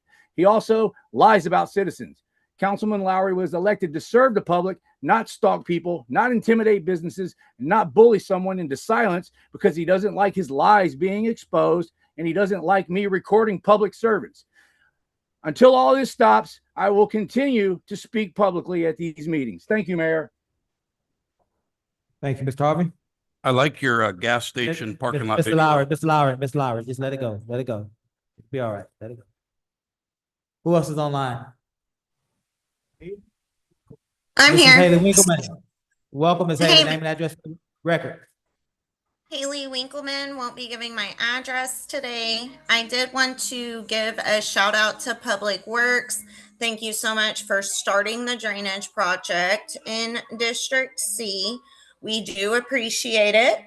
I also wanted to invite everyone to follow the Friends of District C Facebook page for updates and news, things that are going on in our district. It is a no negativity zone, so we keep things positive there. And then I did want to go ahead and follow up on some policy requests I had previously made. Especially now that we have 2 guys to a truck, or 2 team members to a truck. I do think we should have a see something, say something policy. It's not their job to fix it, but it should be their job to report it. I would also like to bring up, I don't know if we have it, but we definitely need to have GPS on all city vehicles, along with that take-home policy that was mentioned earlier, to make sure that people are following that and aren't using City of Lamarck vehicles to go on vacation. I would also like to request again that all callers to Public Works that are reporting any concern or issue be given a ticket number. That ticket number should correspond to the number in the next request system, just as like they reported it online. On to a different topic. February is Teen Dating Violence Awareness Month. Some people do know and some people don't. I do have an 18-year-old son. Did you know 1 in 10 teens experience dating violence, according to the National Institute of Justice? Because the power dynamic is different in teen relationships than adult, gaslighting and Darvo can be easy to identify, and girls are just as likely to exhibit this behavior as boys. Darvo stands for deny, attack, reverse, victim, and offender. Deny. The abuser vehemently denies the survivor's account of what happened. This can involve gaslighting the survivor to make the survivor doubt their memory of events. The survivor may begin to question whether or not they're blowing it out of proportion, as the abuser continues to minimize what they remember happening. Attack. The abuser shifts the focus to the survivor's credibility and whether or not others, including law enforcement, should believe them. This could include bringing up past indiscretions, real or fabricated, in the survivor's past, questioning the survivor's mental health, accusing the survivor of abusing drugs or alcohol. Ms. Haley, Mhm. I think did it just end? Your time just ended. I'm sorry. All Oh, okay. right, thank you. All right, any more online? All right, let's move to those that are here in person. And Mr. Clarence Caldwell. Welcome, Mr. Caldwell. Name and address for the record. Clarence Caldwell, 3603 Prairie Street. My complaint is, last time I was here, I discussed about the same issues on my street, and I know that the gentleman did talk about street light repairs and stuff like that. But on my street, there are no lights. It's pitch dark, okay? Number 2, you have people that are parking against the flow of traffic. Those 2 violations are state violations, okay? Those violations are 545.303 and 545.302. Okay. These people generally do this on the weekend. These people are actually parking in front of my driveway that impeding me from getting in and out of my driveway. I am disabled, just like a lot of other people that live on my street that are disabled. We don't have any signs, posted signs of speed limit. There's nothing, and nobody cares. Nobody. When I called the police department to come out, and they finally sent the unit out, the police officer, the dispatcher asked, "Do you want me to have the officer come talk to you?" I told him no, because I was prepping for a colonoscopy this morning. So there was no way I was gonna be able to talk to a police officer. Okay? But on my camera, it shows that the police officer did come out. They parked temporarily in front of my house, passing the two vehicles that were parked on to the direction towards the traffic. That is the crime. These people to continue on doing the same thing, and it's mostly done on the weekend. Police officers and everybody else drive back and forth because the streets 1765 is tore up. So there's no in and out traffic. So my street, Newman and Volney, is a major thoroughfare.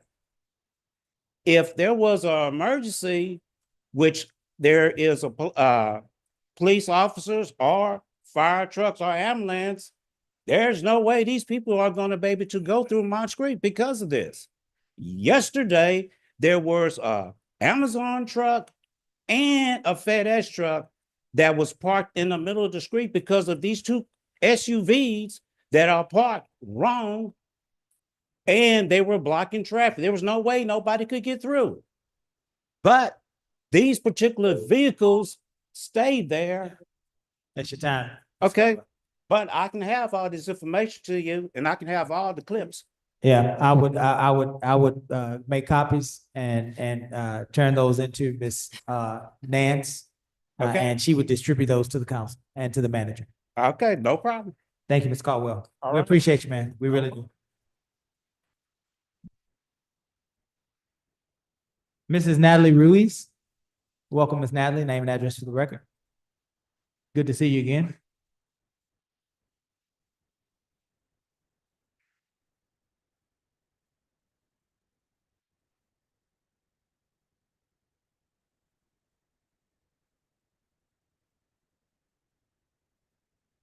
I appreciate the universe for divine alignment, for publicly and directly exposing the white supremacist system I've mentioned, by exposing Trump for raping and eating children, what white supremacists have done now legally and otherwise for over 400 years, exposing how deeply woven into our local and global governments, as well as major corporations, this child sex trafficking ring actually is.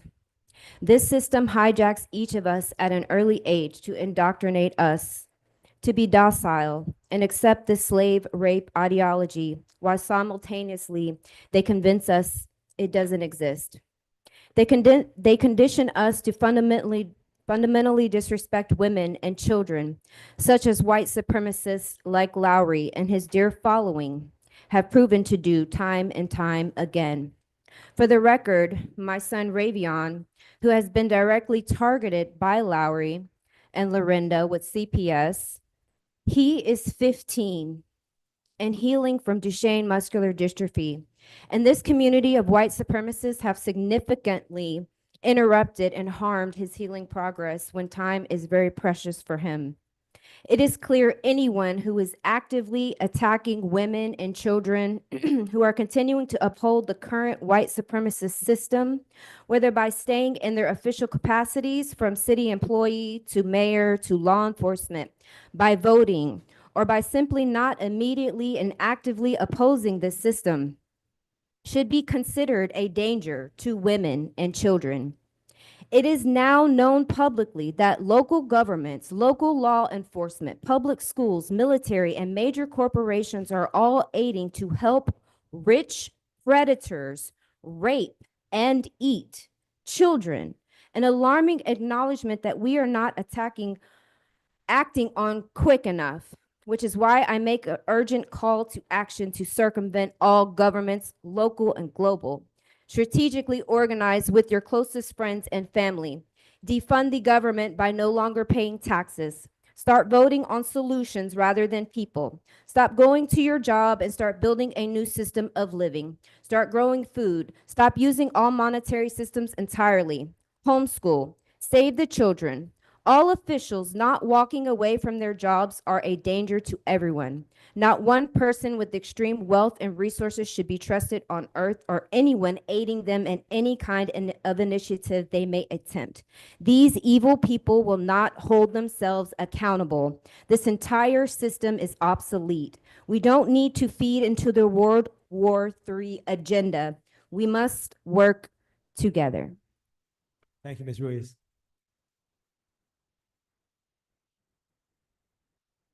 Ms. Rashard Loftus. Welcome, Rashard. Name and address for the record, please. Short Loftus. I often come here and some people may say complain. I call it calling out what needs to be done. And seem like it's working. So I want to commend Public Works, Shannon, for that nice report they put out. Hopefully we can actually see some progress with that. Because it would really show that we're being transparent and the people that we pay to do the job are actually out here working. So that's a good step in the right direction. And also I want to bring up the fact about transparency when it comes to public records requests. A lot of people are putting in public records requests and getting charged an exorbitant amount of money for them, when actually it's public records requests. It should be released to the public. Body cams are being hidden from the public, and that's a problem. Ms. Yancey made mention to me one time, she said, we are funding our own oppression. And it's true. So we are paying these attorneys to hide information from us that are rightfully ours. So I'm asking you all to look into why we're doing that. Why are we paying these attorneys and these firms to hide information from us? We as citizens should not have to beg for the information. That's a problem. So again, I want everybody to know, all citizens, I want y'all to know that we all are funding our own oppression. Thank you. Thank you, Mr. Loftus. One more time, anyone online? No one? Again, we as a council want to thank each and every person that participated. Shannon, I need some water too, huh? We want to thank each and every one that has participated. We take every comment seriously, and if at all in our power collectively, thank you, sir. If at all, thank you, Mr. Lowry. You just the water guy today, huh? Delivering the water. All right. All right. Good deal. Thank you. We will do all in our power to try to bring those issues to the forefront and resolve them. Again, thank you for your participation in our government, your government, and in this meeting. Item 6, Gus, if you don't mind, minutes. 6-1, City Council minutes 1/26/26. 6-2, City Council minutes 11/10/25. 6-3, City Council minutes 9/8/2025. 6-4, Special City Council minutes 8/4/2025. I will entertain a motion. So moved. Is there a second? Council, are there any omissions, corrections, or additions to these minutes? Hearing none, we'll call for a vote. All those in favor? Aye. Any opposed? Item 7, public hearings. Gus, if you don't mind.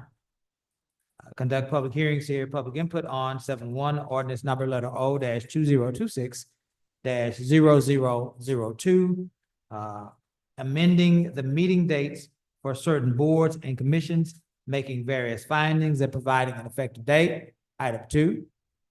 7-2, removal of member from zoning board of adjustments. Did we have someone, Mr. Ferguson, that didn't get a chance to speak? If he needs to speak, we can come back at a later time if he didn't understand the process. He's okay? Okay, thank you. Thank you, sir. I just want to make sure you're all right.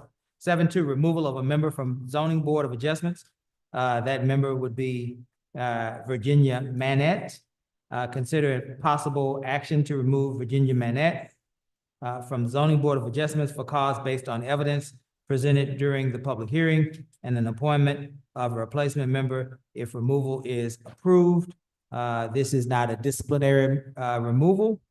This apparently is involving attendance. We don't want to, have people believe about our residents things that may not be true. 7.3, removal of a member from zoning board of adjustments, Ariel Nixon Guillory. Consideration for possible action to remove Ariel Nixon Guillory from the zoning board of adjustments for cause based on evidence presented during the public hearing.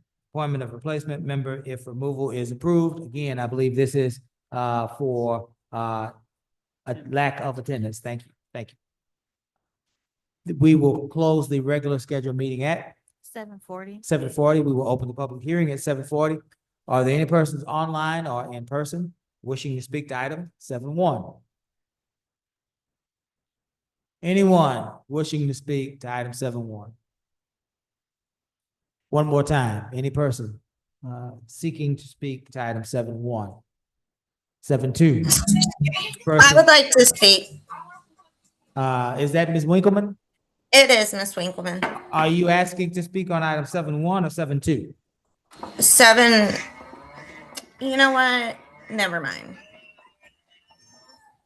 It's You okay, don't want Mayor. to speak? Thank you. You good? Okay. Any other person wishing to speak to item 7.2? Again, 7.2.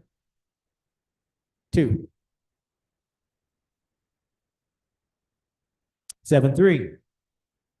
Any person wishing to speak to item 7.3? Item 7.3. Last call. Any person online or in person seeking to speak to item 7.3?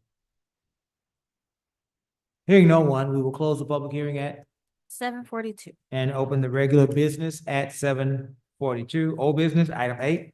Items presented to council for discussion and possible action. 8.1, ordinance number letter O-2026-0002, amending the meeting dates for certain boards and commissions, making various findings and providing an effective date. This is the second reading. Is that right, Ms. Nance?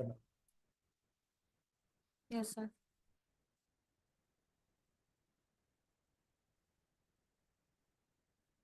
We did. We did have we had a public hearing for 1, 2, and 3, correct? Yeah, he did them all together. Yeah. Thank you, Jim. And yes, sir, this is the second and final reading. Second and final reading. Council, I would entertain a motion. Move to approve. Is there a second? Is there a second? Second. Again, council, this is the second reading. This is amending the meeting schedule to make it more advantageous for us to meet quorum, giving more time between our boards and commissions to meet, to motivate them to attend.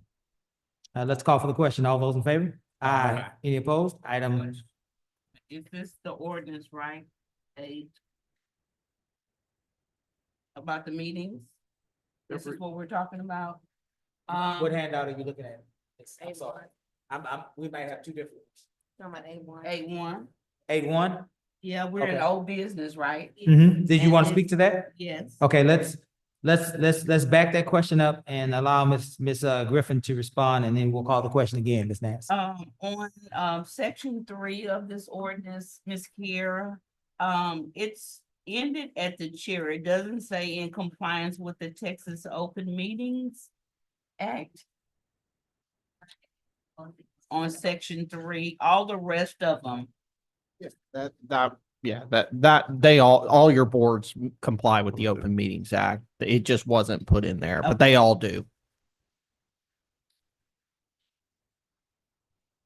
Okay, Good. yeah. Y'all sure? Did you answer Ms. Griffin's question? Yes, Okay, sir. all right. Yeah. Let's call for you ready for the question? Yes. Okay, let's call for the question. All those in favor? Aye. Any opposed?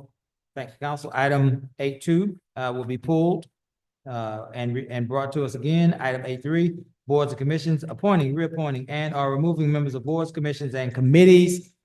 Are there any appointments tonight? Reappointments tonight? Or removing of boards and commission members with the exception of the zoning boards of adjustments because they have not been acted on. Ms. Nance, I'm sorry, help me. Okay, I was gonna say that you will need to vote to remove Yeah. two people from the public hearing. And also, there was initially noticed a third public hearing for removal for a Miss Crystal Cooper. But in the time from us posting that public hearing, she actually resigned from the board. So you will still need to acknowledge that as well. But I just wanted to acknowledge that she wasn't listed because she resigned. Do we need to acknowledge that in this If portion? yes. Okay, let the record reflect that there were three that were to be moved for removal. The third person from the board, the zoning board of adjustments, Mrs. Crystal Cooper, resigned in lieu of this process. Okay, very good. We are now at the appointment, reappointment, and removing of members of boards, commissions, and committees. Outside of the zoning board of adjustments council, do we have any appointments or reappointments or removals tonight? I thought what we were doing was all of that and also filling the alternates. Any, Okay. Any position Yeah. can be filled in this section. yeah. Anyone that you're ready to appoint, we're ready to receive nominations. By council. Who has appointments? Does anyone? I don't have any right You don't now. have any? Ms. Lowry, do you have any appointments? Ms. Yancey? So I would assume it's just you, Ms. Griffin. Well, I see some highlights on here. There's for buildings and standards. I see Mr. Pennington's name highlighted. Is that a reappointment? Yes. I would assume. Okay. Okay. So just to clarify, if there is a yellow or a red highlight, it means that their term has expired. They are technically a holdover. They have not been reappointed for a Okay. new term. If it's green, it means that there's no one there. And then you guys also would need to do ex officios for a bunch of your boards as well. Okay. Well, let's start with buildings and standards, reappointing Mr. Pennington. And Parks Board reappointing Mary Lamonis.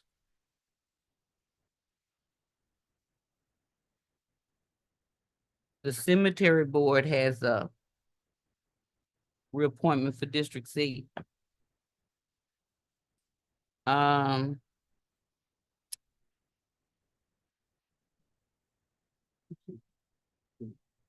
And on boards of adjustments, all of these are highlighted. Are these reappointments here? On Board of Adjustments, yeah, Uh-huh. so all of those. So I will reappoint Billy Jefferson. Those are all of my reappointments. I would like to be ex officio on Parks Board.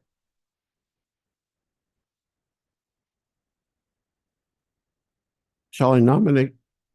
Do we nominate for that? I mean, we had already discussed Just it. that, There's yeah. no ex officios on any of these except for EDC and special events. So is this where we This is say where what boards we want? this is where the rodeo happens. Okay. All right. So you are asking to be the liaison to Parks Board. Okay. The only other one that I don't see on here is the Youth Council.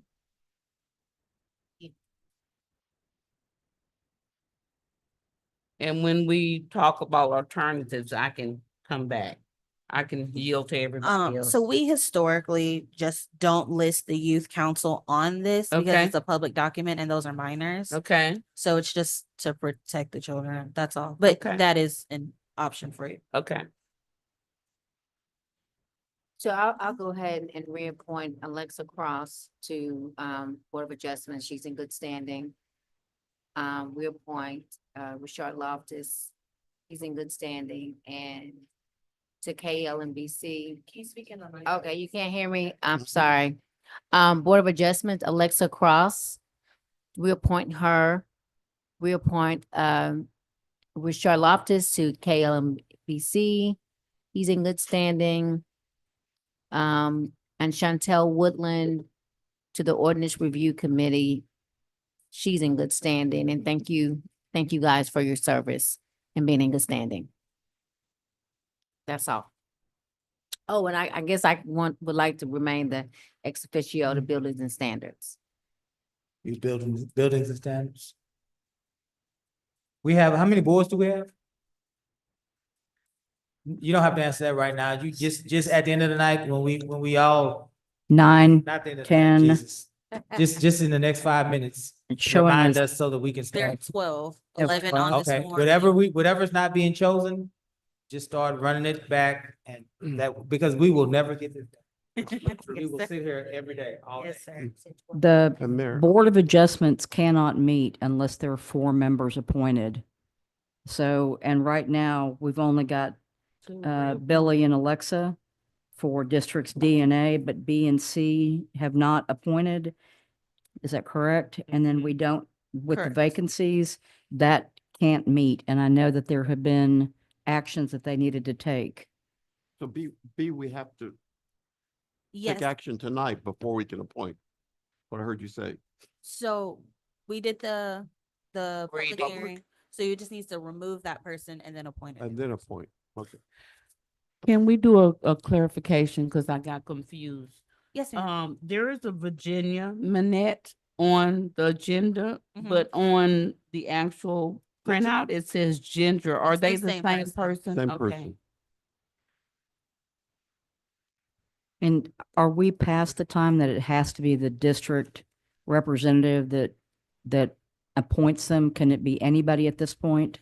So by ordinance after January, because anything that expired in 2020, what year is it, 26? Anything that expired in 2025, after you finish your January meetings, they can be appointed by any person by ordinance. Historically, the council has stayed in their district, but they are not required. Yeah, without objection, we'll probably, sounds like it, we're gonna be staying in our district. Because this is not, there has been a lot of clarity that needed to be brought, before we act. So this is, I think, without objection, council, I think we should all stick to our districts. Yeah. I think that's a gentleman, woman. Gentle ladies. Yeah, thank you, Joe. Uh, You had some appointments. Just, I'm sorry, before you start that, were you done, Ms. Nance? Yeah. Okay, go ahead, Joe. as per previous discussions too, I'll assume the ex officio appointment on Keep Lamarck Beautiful. And on the, been working with the ordinance committee, ordinance review group. You want to, have you been working with them before, Joe? Okay, Yes. you want to stay on them? Yes. Okay. And who's working with the tourist group? Keith. Peter. I'm teasing. Yeah. Yeah. You'll be. I Okay. just said that, I'm making it up. Is that official? Yes. Okay, so we can go ahead and include that? Yeah, yes, we can. All right. And then I'll have an appointment for B for the next meeting, then after the follow-up. Okay. Unless you need it before then. For the zoning board of adjustment, we'll need both, if we can get both. Tonight. Yes, if we can do that. Otherwise, and I know that they have been trying to meet, but they can't unless they have at least 4 members. And then I Well, believe we've also got, Where's the full amount, isn't it? It should be No, sir. 5. Oh, it should be 5, and because of the state law on that, you've also got the opportunity for 3 alternates. There's 5. There's a vacant, mayor has a vacancy as well. 3 alternates to the zoning adjustments. Board of Mhm. Adjustments, Okay. yes. All right. Did you make your appointment, Joe, or you still? no, I need to check with the person. I hadn't talked with them Okay. on that appointment.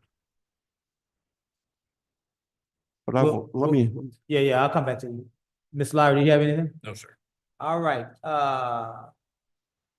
Ms. Nance, Yes, sir. I'm gonna make a few appointments here on the Board of Adjustments. One, for the mayor's seat, and maybe perhaps 1 or 2 for just so we can get For the alternates alternates. to make sure the meeting happens. Tell me a little bit about, not publicly, But Jalen Henderson, there's a two behind that person's name. Does that mean that they applied twice? So on the applications, they have a first choice and a second choice. So the one that just has their name is their primary choice. The one with the two just lets you know that was their secondary choice. And all of these, okay. I would like to.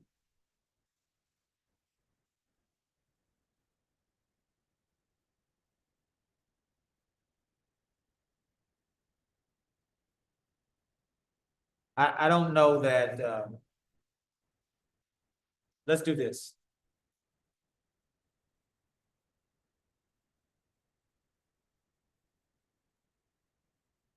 Let me try to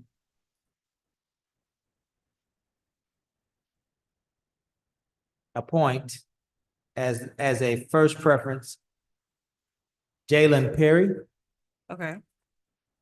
For your Board of Adjustments. mayor seat. Yes, now, I don't know Jalen Perry. That might be a fine individual, but let's not wait until 2027 to find out this person is not, right? Is not a person that will consistently participate. But aside from that, I would like as an alternate without objection, council, to appoint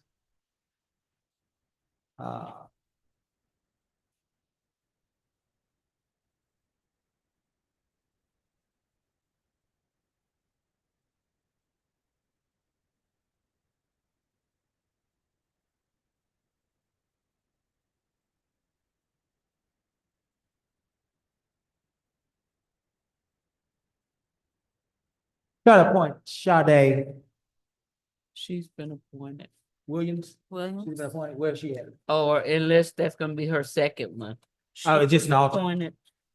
Okay, yeah, like I said, as an alternate, Yeah. but we appointed her to planning and zoning. Has she been attending? She just started. She We just started? appointed her last Okay, time. now let's see, let's let that breathe Okay. for a minute, yeah. See if she's gonna be able to step up. Let's try.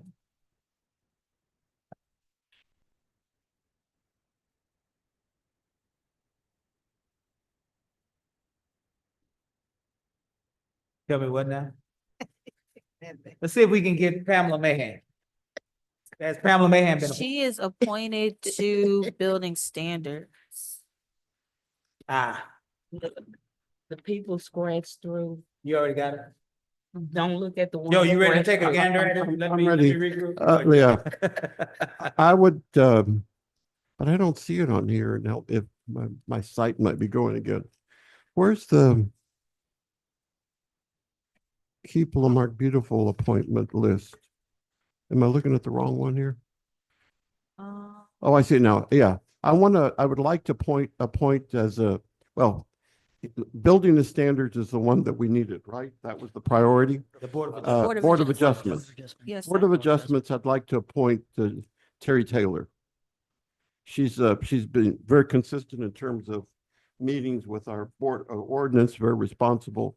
So I'd like to, and I know it's a surprise to her, but she's here and I would ask that she. I thought Miss Taylor's not on the board. She is, but she can. You do too? You can do two. We're not meeting really on the Yeah, ordinance. no, that's right fine, now. that's fine. Yeah. Okay. So,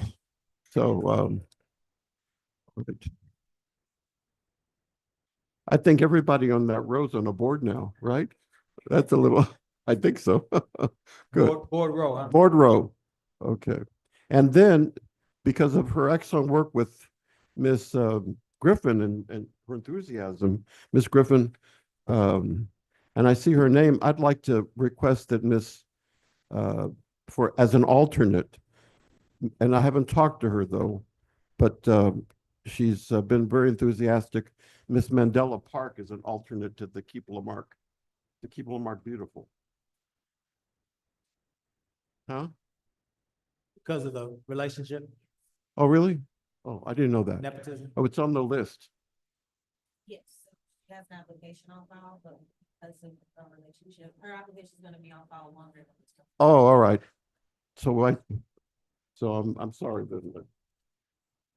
Yeah, I had already gone there. That's how I. Oh, okay, that's why, all right, Ms. Griffin, you, all right, well, that was the only appointment to the Board of Adjustment Mayors. With your appointment in mind, that gives us 4, right?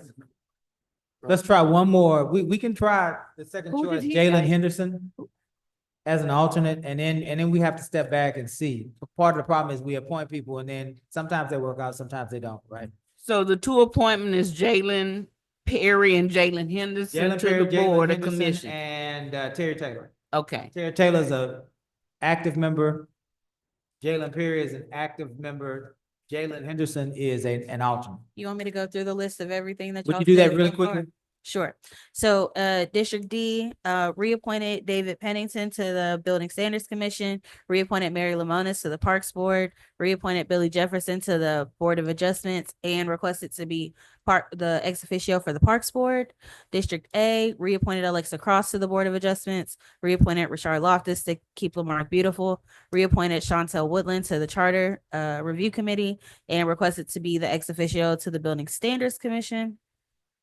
District B, requested to be the ex officio for both Keep Lamarck Beautiful and the Ordinance Review. Oh, sorry, ex officio to Keep Lamarck Beautiful Commission. Oh, sorry, I said Charter Review. It's Ordinance Review. My opinion. Yes, you District B for the ex officio for Keep Lamarck Beautiful. You nominated Mayor Bell to be the ex officio for the TERS. Also, you requested that yourself be the ex officio for the Ordinance Review Committee. Yes.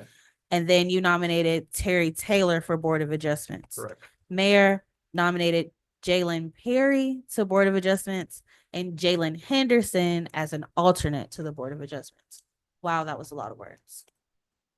What we got? Well, have we caught up, council? We good? Yeah. Any other appointments? Oh, I'm sorry. Go ahead. Yes, the Parks Board needs an alternate, and I will appoint Ray Medina.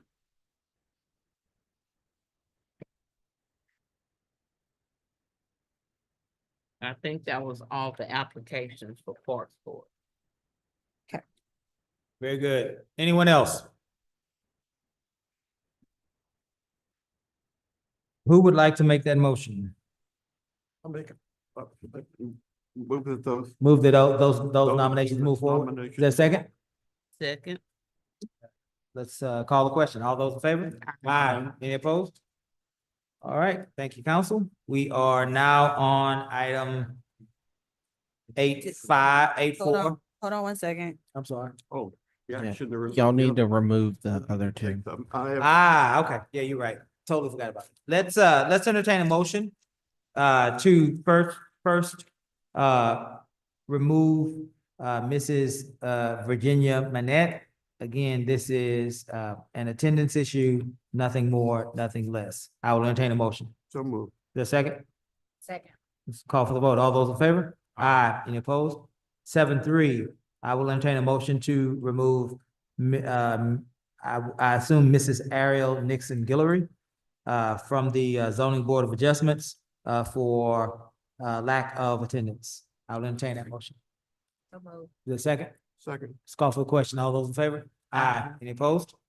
And now, so Mayor Pro Tem had already made his appointment, correct? So the other council district that is affected by this is District C. Are you ready, Mr. Lowry, to make an appointment or no? Yes.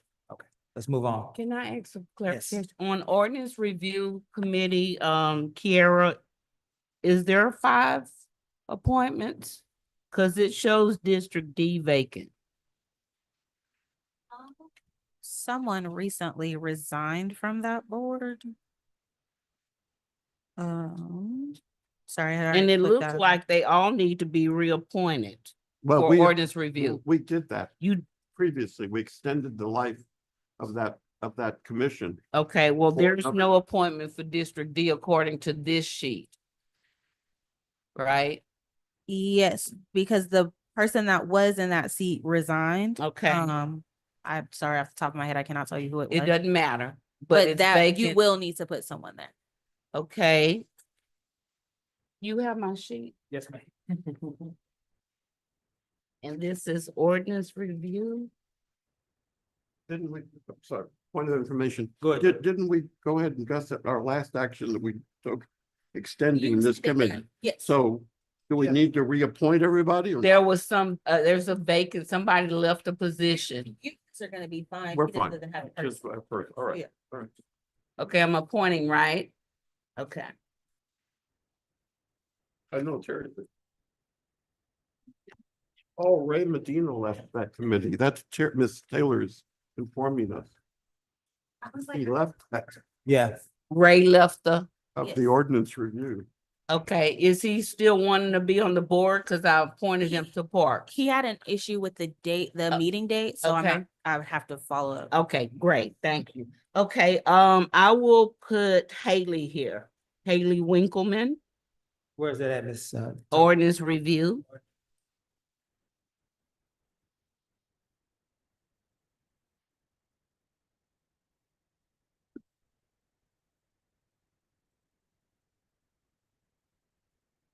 That it? Miss Tucker? Yes, Okay. that's it, thank you. All right, let's call for the, Need a second. need a second now. Second. All right, let's call for the question. All those in favor? Aye. Any opposed? Oh, she can't say her almost.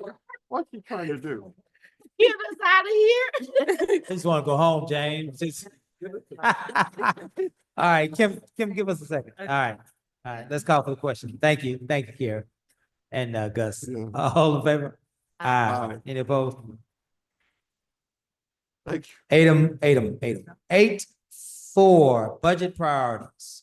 Council, we have listed, Miss Holly, I see District A, District C, and District D have listed their budget priorities.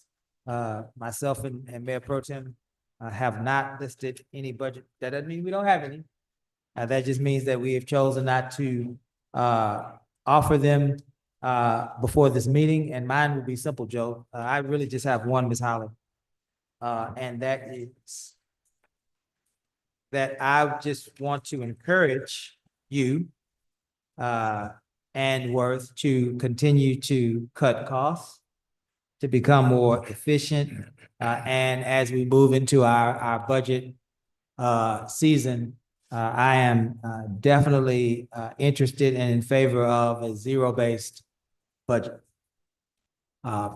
Start from zero and build on necessity. Build our way up through necessity and practical. Yeah, that's my only priority. As far as that, I think that is in my opinion, a handful. And so I don't want to overload and overwork and make unrealistic expectations. So that's my priority. Mayor Pro Tem, are you ready? Well, I Okay. simply looked at this and I recognized and realized that the priority shared by my fellow council persons here is my priority. That's because we all are a small enough community. So I'm going to be supportive of that. The other thing in District B is kind of the newer area in terms of development, much like if we use the analogy of a younger person, we're a younger District B. Our challenges in District B are more dealing with the expansion of I-45. What are we going to do and plan for that expectation when that street is completed? We need to make sure that we have appropriate sign markers like other communities do as to the businesses that are located there along in that strip of land. That we need the sales tax. We need people stopping in and shopping there. I was talking to the manager at Walmart, and she said she missed the days when people would just stop in going to the beach. They've missed that, and they were spending money there. So that's a priority there, but that's planning beyond 1 year. And then the other item there is working with other opportunities in terms of I know we have a tight budget, but identifying then those other zero match opportunities that are out there to help support our parks and activities. That's all. Thank you, Joe. Council, I'm gonna give each one of you time to surmise. Again, it's 10 minutes after 8. Surmise your list and then give Ms. Holly a chance to respond to that list. She's received it, but we don't know what she thinks about it. And so let's try to do this as efficiently as possible. I'm going in alphabetical order. I'm slowing it down so that I can let you all collect your thoughts. But I am going to start here in about 15 seconds with Ms. Yancey, and then I'm going to go to Mr. Lowry, and then I will end with Ms. Griffin. Ms. Yancey, you have the floor to share a synopsis of your budget priorities with the community and Ms. Holly. Okay, the District A, budget priorities are a Delaney Cove, stop sign and entrance on Delaney Road. We know that's already on the way. Conversation with Amazon about the route of their trucks leaving the distribution site. We've been talking about that off and on. Implementing the street repair program. Now we know that we have two. Perhaps we get with some volunteers or some type of group that can work with us so that we can get more people on the street repair program, perhaps. I know HGAC has some programming for that and grants as well. Work to increase our credit rating immediately in order to position city for a new police station, clean and upgrade the service center, which we've talked about for quite some time. Upgrade the vacation policy, upgrade the vacation policy of the city so we're not break the city. We've done that. Okay, all right. Obtain training for our new directors. Want to also try to get an HR audit as well to make sure people are who they say they are, in fact. Clean and mow the grass by Bobby Beach Park and Steve Roy behind those houses. A new light on Johnson Street, Purtle Street, and Richards Court. Eliminate the drug activity that is happening on Richards Court. Customer service and diversity training for all employees. Excavating ditches and drainage repair in district. Fix the sewer area on Duro Street. Redo Duro Street with concrete, perhaps, put that in our budget to access the traffic due to the excess traffic that will be there because the new high school opening up. A best practice workshop for police training on the top police programs in the nation and what they are doing, trying to do the best practices. Upgrade Building A for the first floor for a police substation. Work with Mr. Ali, who's the owner of that land by the tennis courts, to discuss bringing a hotel to I-45 and Cedar Street area. Reviving the Blight program that was started by Mayor Bell in the city. Bring an esports and text lounge to District A. Work on getting that bus line to return to Lamarck Gulfway Plaza. Of course, get a grocery store in Gulfway Plaza or on that side of District A. Work with the Fontenot family to develop a P3, perhaps to possibly get a grocer and a multifamily housing in Lamarck. That land is on that land is in District D, the land is on Highway 3. Replacing signs with All American Sign logo within District A and really pushing that award to let people know that that is part of the Lamarck brand. Community policing program, enhance restoring relations with Lamarck citizens and restoring good relations with the African-American community and the Lamarck Citizens Police Academy alumni program. Starting the youth council with CIS or partner community and schools to get that started. Getting a sponsor for the Juneteenth Gala and the Liberty Celebration 2026, which I think is a non-negotiable for District A. That is something that they look forward to both of those items. Starting the Lamarck Works program, which is ready for industry and TWC. Work with Bobby Beach and Chris Lane, who's a former councilman, is the new president of Bobby Beach, to become a partner/owner and replace signs and make part of the area a skate park as well. Upgrade park with digital signs and scoreboard. Upgrade building, actually rename building after the past president. Renaming McKinney Extension. Working with Senator Mace Middleton to name future convention center that was approved in 2023. The state legislature have the first female Texas U.S. and Lamarck daughter, Kay Bailey Hutchinson Center. Rename the library after educator Geraldine Sam. Annex unincorporated land around Lamarck, if we can look into that, so because those laws have recently changed. Replace our old sign in front of City Hall with a digital upgraded sign. Paint or work to help owners upgrade some of our old buildings in historical District A, particularly on Cedar Street. And work with Kathy Kidd on building a home for battered women. She owns her land. That may be something we can do. and request EDC with businesses on Bayou Road to upgrade their buildings via the EDC grants, paint, siding, and lighting. We were doing real good on that, and we kind of stopped that program, and culvert training in public works. And finally, can someone please put some art on that water well on Stonewall? It is a hot mess, and upgrade the fencing because it's all that brown stuff is on it. And that's all I have. Thank you, ma'am. Mr. Lowry. This is it for now, but if we can add anything else to this or no, later on, or Yeah. I got some other stuff I'm gonna add to it as well. That's it. That's it. Mrs. Griffin. Pleasantly, excited because this list has dwindled down a whole bunch because a lot of stuff has been taken care of, that I've been working on since I've been on council. But, just to expedite this, replacing the missing street and stop signs is primarily the biggest thing that's left from the list from auditing the district, and we've already identified funding for that. So I'm excited that that has already been approved and will be taking place. The drainage ditches, I'm happy that we've started this program where we're going to be working in the districts on specific things. Also with the street maintenance, again, I've been going out and reporting potholes and asphalt patches. So I'm excited that the city is going to be working on that weekly throughout the districts. I'll just need to get a little bit more clarification on the reporting process. I'm just simply asking that Public Works perform district maintenance according to whatever their schedule is, nothing out of the ordinary. Just whatever their regular routine schedule is, just to make sure that we keep our corridors and streets clean and maintained.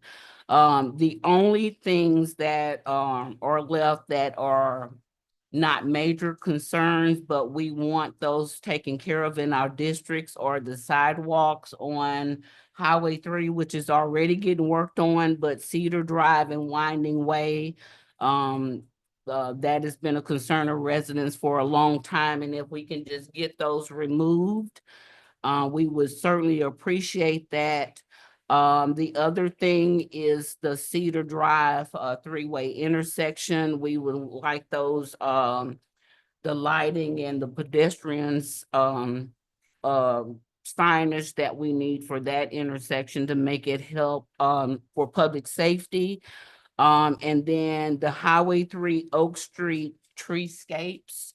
I want to get some type of maintenance program done with that. And also, if we can get volunteers approved to participate in that, that would also help alleviate some of the maintenance needs that the city would have to perform on that. So we want to help as much as possible. These are the programs that conservation programs that I've been speaking of, that we've been working on since I've been on the Parks Board. And I want to continue to bring this to a mark. And I've already spoken with Ms. Holly about that. And these are things that we can do for the city. And these are events that I would like to bring to the community.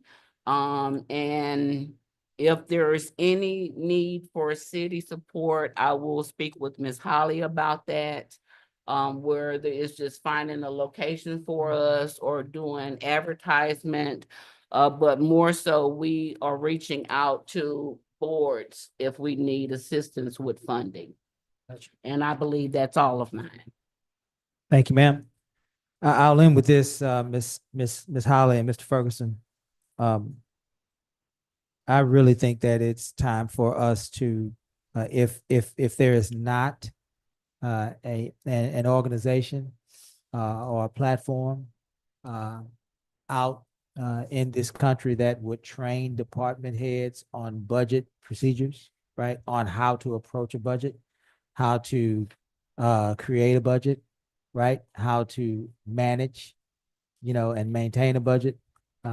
If there isn't anything out there between y'all's two brains, right? We ought to be able to create something internally, and it ought to be yearly, and our department heads ought to have to be certified. Right? I mean, we have to train them and certify them in the process of creating and maintaining a budget. City's too small for us to not have that as a strict requirement, right? And I don't know if there are people outside that can do it that would give us that credibility and validity, or if that's something that we create internal and we share with other communities.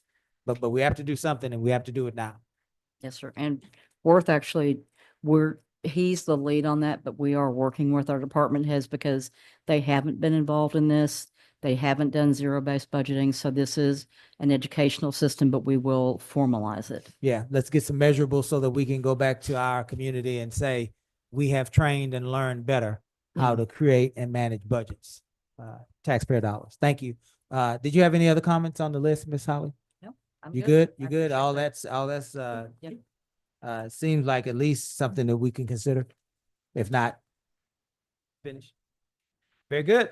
Council, we are 8:21. Watch how fast the rest of this meeting goes. 9, new business. Items presented to council for council discussion and possible action. 9-1, ordinance number letter O-2026-0003, establishing a policy for appointments to boards and commissions and committees for Lamar Code of Ordinances to revise committee membership limits to allow service for more than one committee, providing for severability and providing for an effective date. Council, all this is allowing for people to serve on more than one board so that we can get municipal business moved forward. I'll entertain a motion. So Is moved. there a second? Second. Let's call for the vote. All those in favor? Aye. Any opposed? 9-2. Ordinance number letter O-2026-0004, amending the zoning ordinance from C2 to is that L2? L2, I1, L2. Light industrial, how about that? Tracts of land being lots 1, 2, and 3, Lamarck Business Edition, parcel ID number 198327, 310 Highway 3, Lamarck, lots 4 and 5, Lamarck Business Edition, parcel ID number 198328, 306 Highway 3, Lamarck, Texas, and plus or minus 2.67 acres, Harsh Subdivision, parcel ID number 737526, 416 Highway 3, Lamarck, Texas. This is development services. Sounds like a zoning change, nothing more, nothing less. I'll entertain a motion. Motion. Is there a second? Second. Any discussion? Hearing none, we'll call for a vote. All those in favor? Aye. Any opposed? 9-3. Ordinance number letter O-2026-0005, amending the zoning district ordinance from C1, general commercial, to R1, single family residential, for a portion of block 18, in parentheses 1800-2, division E Cook and Stewart subdivision, parcel ID 195695, 714 Bayou Road, Lamarck, Texas. This is a zoning change. I will entertain a motion. Oh, moved. Second? Second. Any discussion? Hearing none, we'll call for a vote. All those in favor? Aye. Opposed? 9-4. Ordinance number letter O-2026-0006, amending the zoning district ordinance from R1, single family residential, to I2. I2 light industrial. All right. That's not a lowercase L, huh? No, sir. Because you're heavy, and that's not what this is. Your heavy industrial is an I3. That was second grade. I missed that. I'm teasing. Industrial for East Park of block 61, in parentheses 6100-2, division K, Cook and Stewart subdivision, J.D. Moore survey, abstract 150, parcel ID 196142, 2201 Oak Street, Lamarck, Texas. Zoning change. I will entertain a motion. Motion. Is there a second? Second. Any further discussion? Hearing none, we'll call for the vote. All those in favor? Aye. Any opposed? Here's an interesting one that hopefully I can explain to us without discussion. 9.5, resolution number letter R dash 2026 dash 0003, approving an expenditure from the police department budget for separation costs not to exceed $54,230, providing for an effective date. Let me take a stab at it, Ms. Holly, so that we can expedite this. We have a new police chief. He is being appointed to that position under an interim city manager. She will not be here someday, and perhaps there will be another city manager who may decide legally that they want a different police chief. If all of those things happen, which we believe they won't, but perhaps if they would, there needs to be some protection for this new police chief, and rightfully so. And this expenditure is protection for a person who perhaps might find himself looking for another job. Don't think that'll happen with the new city manager, but you always want to protect yourself, and I think that's what this is about. I will entertain a motion. Motion. Is there a second? Second. Any further discussion on this issue? Just for clarity, this Go is ahead. only to the new police chief. not- Only to the new police chief, Not the past. not the past chief. term. Okay. And only, then we'll drill down on it and vote, and only because Ms. Holly is an interim city manager. And so she did not necessarily want to invite a new staff member into our organization without some sort of protection. That's fair, right? That's fair. And I think that we get it. Any further discussion? Go ahead, And Joe. so my question would be, and Gus, what's the effective date? I wasn't clear on that. So this separation opportunity exists Is for it an how long? expiration? Yeah, good question. Good question. I would defer to the city manager on that one. How long? 3 years. We were looking for 3 years. 3 years. So if the new police chief was fired for cause, they walk away with nothing. Correct. But if they are fired for non-cause, then this is the amount of money that they could expect. And it would cap it at that as well. And that's the other thing. It's capped at that Yes, amount. For yes. 3 years. Okay. Yeah, and this is over the city manager's expenditure requirement, so that's why we brought it to Okay. you all. I understand. All right, we're good. Yes. Good question. Motion Motion to approve. Did we have a motion on the floor or no? We did? No. Let's call the question. All those in favor? Aye. Any opposed? Item 9.4, ordinance, oh, no, we're at 9.6. Resolution number R dash 2026 dash 0004.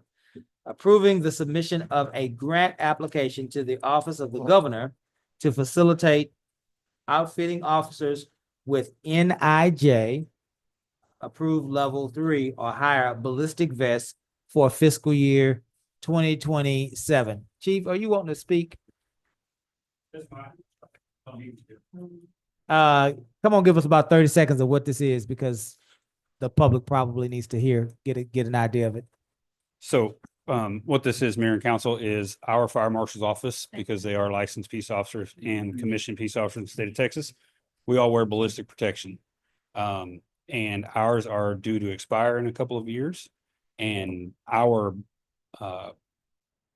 one of the companies that provides ballistic protection pointed us at this grant. It doesn't go in effect until we have to apply for it now, but we wouldn't receive the vests until 2027, which would be when a few of our vests are expiring. It's a no match grant. They will provide us with the vest 100%. It's similar to the one PD got for theirs, except it's a different vendor. Got you. No match, no money from taxpayer, and it is to replace bulletproof vests that our fire investigators wear because they are peace officers and they are doing their duty during the course of a day, and perhaps they might unfortunately find themselves in a life and death situation. Bulletproof vest. Yes, sir. Protect. Fire investigators tend to find the same problems. There was one ambushed in Houston a few years back and succumbed to gunshot wounds. So that's kind of where we started pushing to make sure our fire marshals wore their body armor as well. Make sense? So how many vests? Go ahead, Joe, I'm sorry. How many vests? So it is only for the 6 licensed peace officers that we have Oh, in the fire 6. marshal's office. And that's it. It's not anything extra. The governor's office only provides for our commissioned peace officers. And the vests have an effective life of how long? 5 years. 5 years. Yes, sir. So it's something for future planning. Yes, and we're already planning because we know that we can't replace some of the ones that we have that are going to be going out in the next couple of years. So this is a funding opportunity to get them replaced and without the city having to fork over the money for. Thank you. The total amount is it's right at $16,000 for the vests. Very good. Is there a motion on the floor, Ms. Nance, or no? I'll entertain that motion. So moved. Second, Second. let's call for Thank the you, Mayor vote. All Council. those in favor? Aye. Any opposed? 431 Bayou Remediation, approving a contract to remediate mold, asbestos, and air quality at 431 Bayou Road. I assume, Ms. Holly, this is an effort, or Mr. Merriman, an effort to rehabilitate our existing police station to a point that we can actually operate our jail. Is that what's happening? Correct. Okay. The packet that y'all have is obviously the dollar figure to remediate the police station is over the threshold and it needs y'all's approval. Timeline on that is once it's approved by you guys, the company, the monitoring company will file for the license with the state of Texas. Takes roughly 2 to 3 weeks, depending on how much the backlog is there. And then the company will come in and they will remediate the mold, the asbestos, and clean and make sure we got a solid post test for air quality, mold and asbestos, giving us the building will still have to be remodeled once it's done, but the mold, the air quality and the asbestos will be, because they're going to strip the sheetrock out and the floors but it will have a clean bill of health. They will be able to go back to using the evidence room and most importantly, The jail. the jail. Very good. I'll entertain that motion. I got a question, Mayor. Oh, I'm sorry. Go ahead. When it's all redone, are we gonna do like a secondary test? Or Yes. does the company do it or do we? So the company came in and we had them do a complete test of the building. There are some highlighted areas. You'll see the maps. Once they have done the remediation, they will come in and do a second test, post test to make sure that the air quality is acceptable, the mold and the asbestos have been completely abated. So the same company that's doing the remediation is doing the testing? No, A separate company? yes. Perfect. Okay. Thank you. The company that does the testing cannot be the company that does the remediation. So if you look at the packet, there's actually a contractor, which is the certified abatement contractor. And then there's a monitoring company that will monitor and test post to make sure that the company got it all. And if they didn't, they'll come back and until we have a clean test, that contractor will continue to remove it. So the two companies cannot do the same. If you test for the mold, you cannot, by Texas law, you cannot be the one that remediates it. You have to have two separate companies. Thank you. I did not know that before we started this process. Is there a motion on the floor or no? Motion. Second, Second. let's call for the vote. All those in favor? Aye. Any opposed? 9-8 city workday requesting a staff Mayor. day to clear an inventory 4916 Texas Avenue. Suite A looks like Lamarque, Texas. This is a finance request. Yes. So on behalf of the city, we have Building A where we are planning to work to build a new police station. As part of that, two things need to happen before that can proceed in earnest. The first is that we must test the sprinkler system that is in the building. We anticipate that test being a failure. As such, we anticipate everything that is in the building will be covered in water unless everything in the building is removed prior to the test. Oh, let's see. Second, I don't know if any of you all have had a tour of Building A. It is filled with stuff, a lot of which actually has potential value at an auction or scrap or those types of things. That is city money that can be made from those activities, right?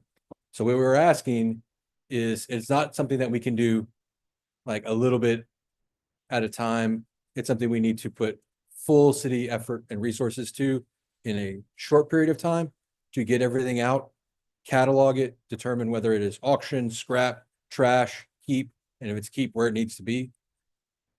But also then immediately run the sprinkler test so we know what needs to be done there, right? Multi-piece process. So we're asking for, ideally, we initially think we can do it in 2 days.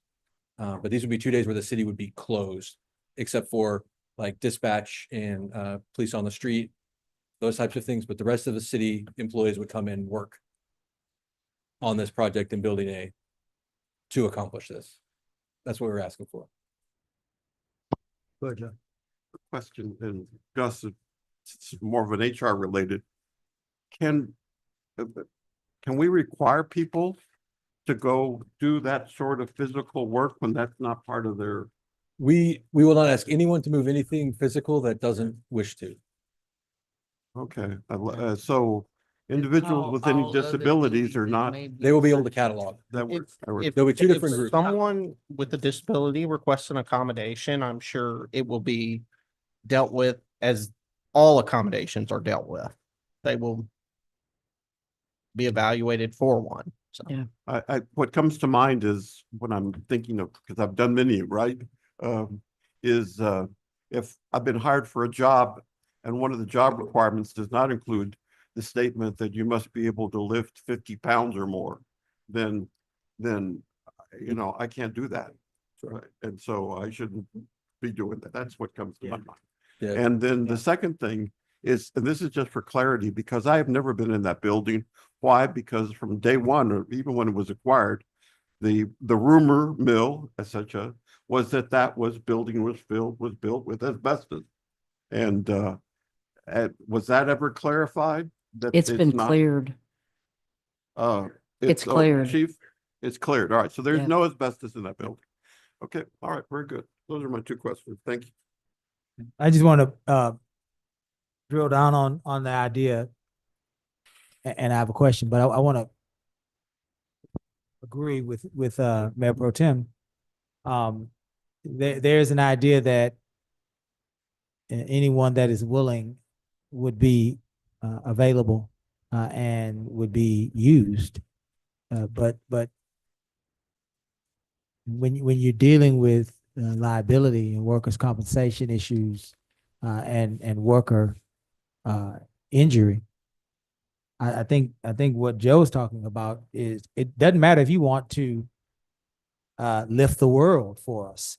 If your job description says that you cannot lift over 50 pounds, or if your job description, and this is more important, if your job description does not explicitly say that you have to have the ability to lift more than 50 pounds, I think we may run into some things that we don't want to run into, right? I don't want to personally, I don't want to see Kiara or Ms. Holly or Venetia or and I'm not even going to that. Let me go another way. I don't even want to see David Merriman or Tom at the library. It doesn't matter gender or physical condition. If you don't explicitly have in your job description that you have the expectation to lift 50 or more pounds, I think if it were me, I would stay away from those folks. We have desk jobs. There will be people like me who will be doing cataloging that I can't do heavy lifting. Yeah. But there are people who can, so, Okay. but we will look at the job. That's a point well made. Okay. And secondly, is it you all's preference to not, just question, not pay overtime and have this done on a weekday and close City Hall, or would you prefer to perhaps schedule a weekend workday or a couple of weekend work days and perhaps find a way to compensate, whether it be compensatory or overtime? I'm just curious as to why you would do it on a So weekend. tight financially. So That's tight. why, yeah. So you My want preference is to during try the to kill week. two birds with one stone? Yeah. And specifically between a Tuesday and a Thursday, Gotcha. because Monday and Friday are the busiest days. Cool. Gotcha. All right. I'll discuss. I have an idea that there's an option there, but I'll Okay. discuss. Thank you. Well, council, we have the opportunity tonight. We don't have to, but we have the opportunity to at least approve them to move in that direction. And I'm sure we can have a chance to confirm when they get all their ducks in a row, right? We'll bring it back to make sure we understand what'll happen. Yeah. Let's move forward. I'll entertain a motion. Motion. Is there a second? Second. Any further discussion? Hearing none, we'll call for a vote. All those in favor? Aye. Any opposed? Item 9.9, medium pace. Make a motion that I read 9.9, huh? Medium Pace LLC, considering a request for a payment arrangement by Medium Pace LLC for permit fees. This is brought to us by administration.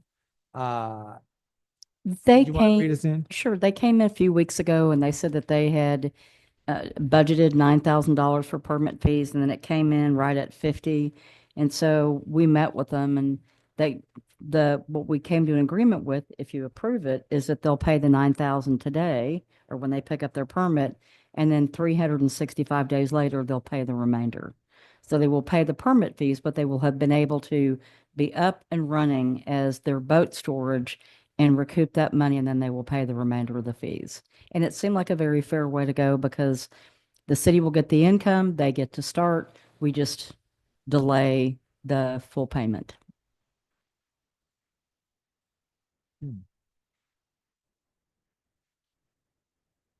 Did you wanna? Yeah. Yeah. Yeah. We're swallowing that right now. Go I ahead, have a Joe. question. And I may have asked this last time, but I don't recall. It's a boat storage facility, or is it just boats or RVs as well, or what? So currently we're gonna have 4 buildings constructed. One building will be for RVs, because that'll be up to fire code for RVs. The other ones, will only be able to store, boats. In the RVs, they're actually taxable by sales tax. And, when we first started this project in 2022, we budgeted with our banker $12,000 for the fees, because at the time, that's what they were. And then after we went through the whole process of the architectural plans, engineering plans. What year was that when you started? 2022. 2022. We've had a lot of setbacks. Some of the setbacks have been the giant retention pond or detention pond, whatever you want to call it, that we had to build. And then we had to redesign. We had to get a loan from a pipeline company, because there's a pipeline that runs through the property. And that took some time. And then we just had lots of setbacks in that. And at the time, TxDOT was very slow at approving permits. And so we're talking like 9 months. So when we finally get that approved, then it's like every time we get something approved, then something changes and then we have to compensate. And so now we're coming down the line. We've only budgeted $12,000 for this. We've already got the steel, a deposit on the steel, and they're holding on to it for us, because we had to do that before the price of steel went up due to tariffs. Anyway, we're pretty much, this is like, we actually paused the job for a while, but because the interest rates went up, that did something where construction costs came down, because people are hungry for construction. So these contractors are cheaper now. So we were able to revitalize our project, but now we're at this stopping point. We're like, wait a second, now we got sticker shock when we got the bill for the permits at almost $50,000. Refresh my memory. Where's 4916 Texas Avenue? Where's that at? It's 5010 FM 1765. It's next to, it's right down the street from U-Haul. It's That's what I Texas thought. Avenue. Is it on the same side as U-Haul? Yes, and it's a 4.5 acre tract right there. And another problem we have, I'm glad y'all appointed or hired a develop administrator, because we're our TxDOT permit, we've already got an extension on it. It's going to expire soon, and I don't think they're going to renew it without us paying additional fees. So hopefully we can get that underway as soon as possible.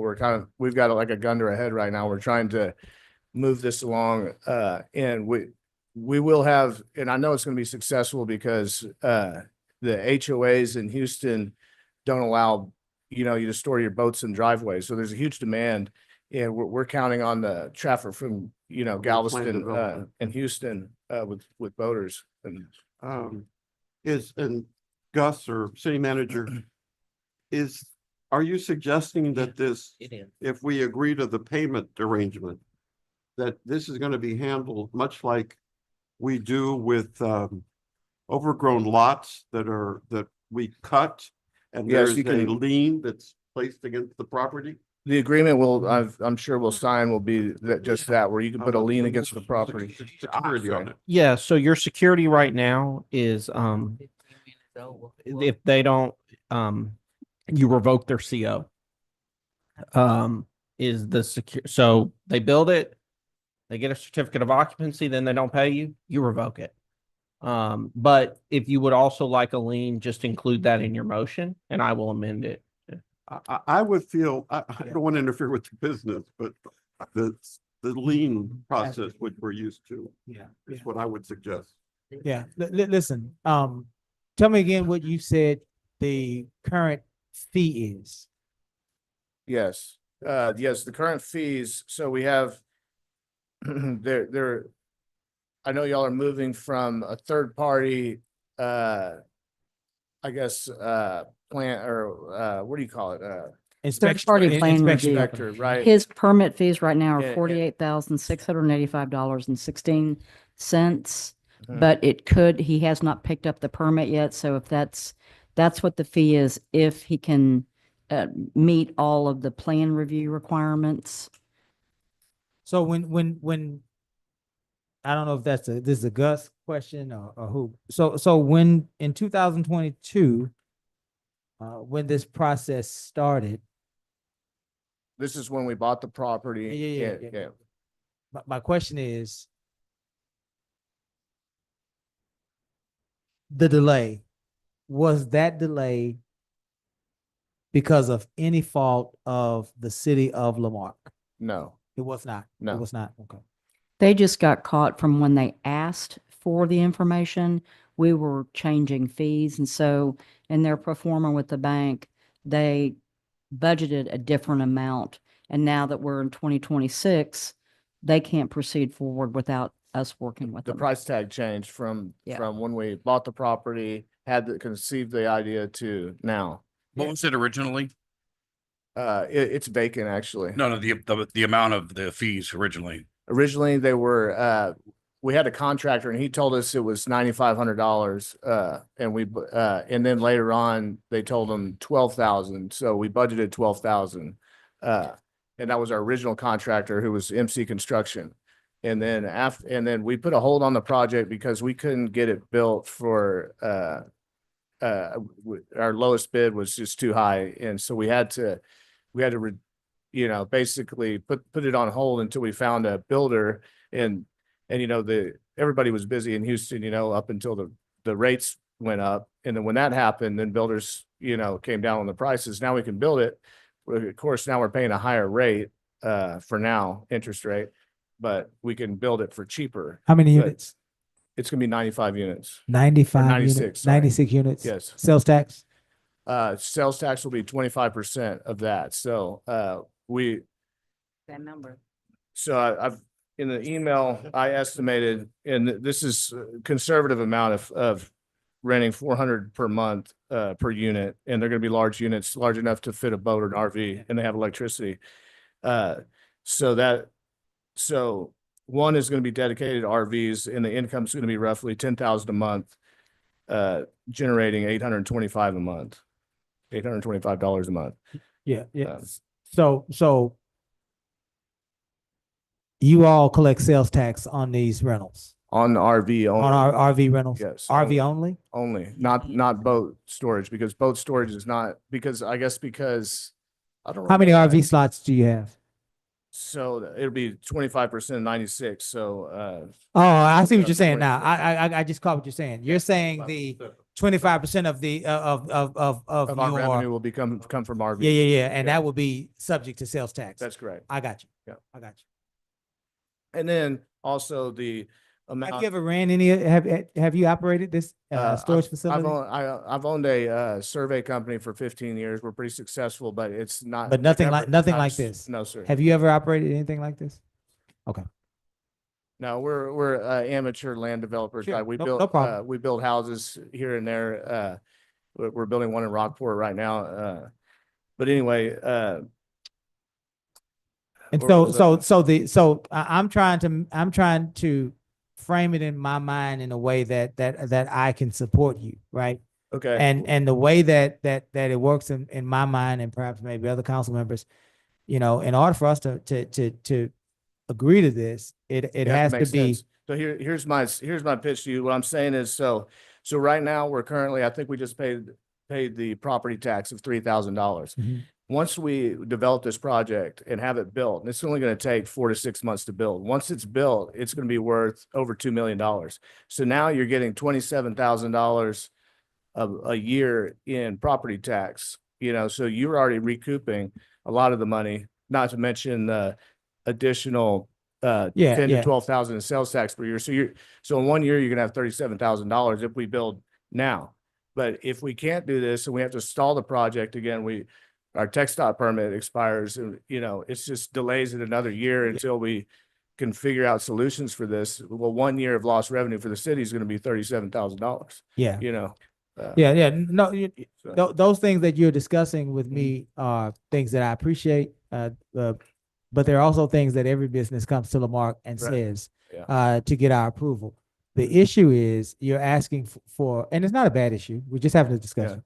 You're asking for a waiver, or you're asking for some sort of, for lack of a better term, don't beat me up, Gus. I'm just trying to get through this conversation. Some sort of credit that you would pay toward to get a permit, That's correct. which is outside of the normal process.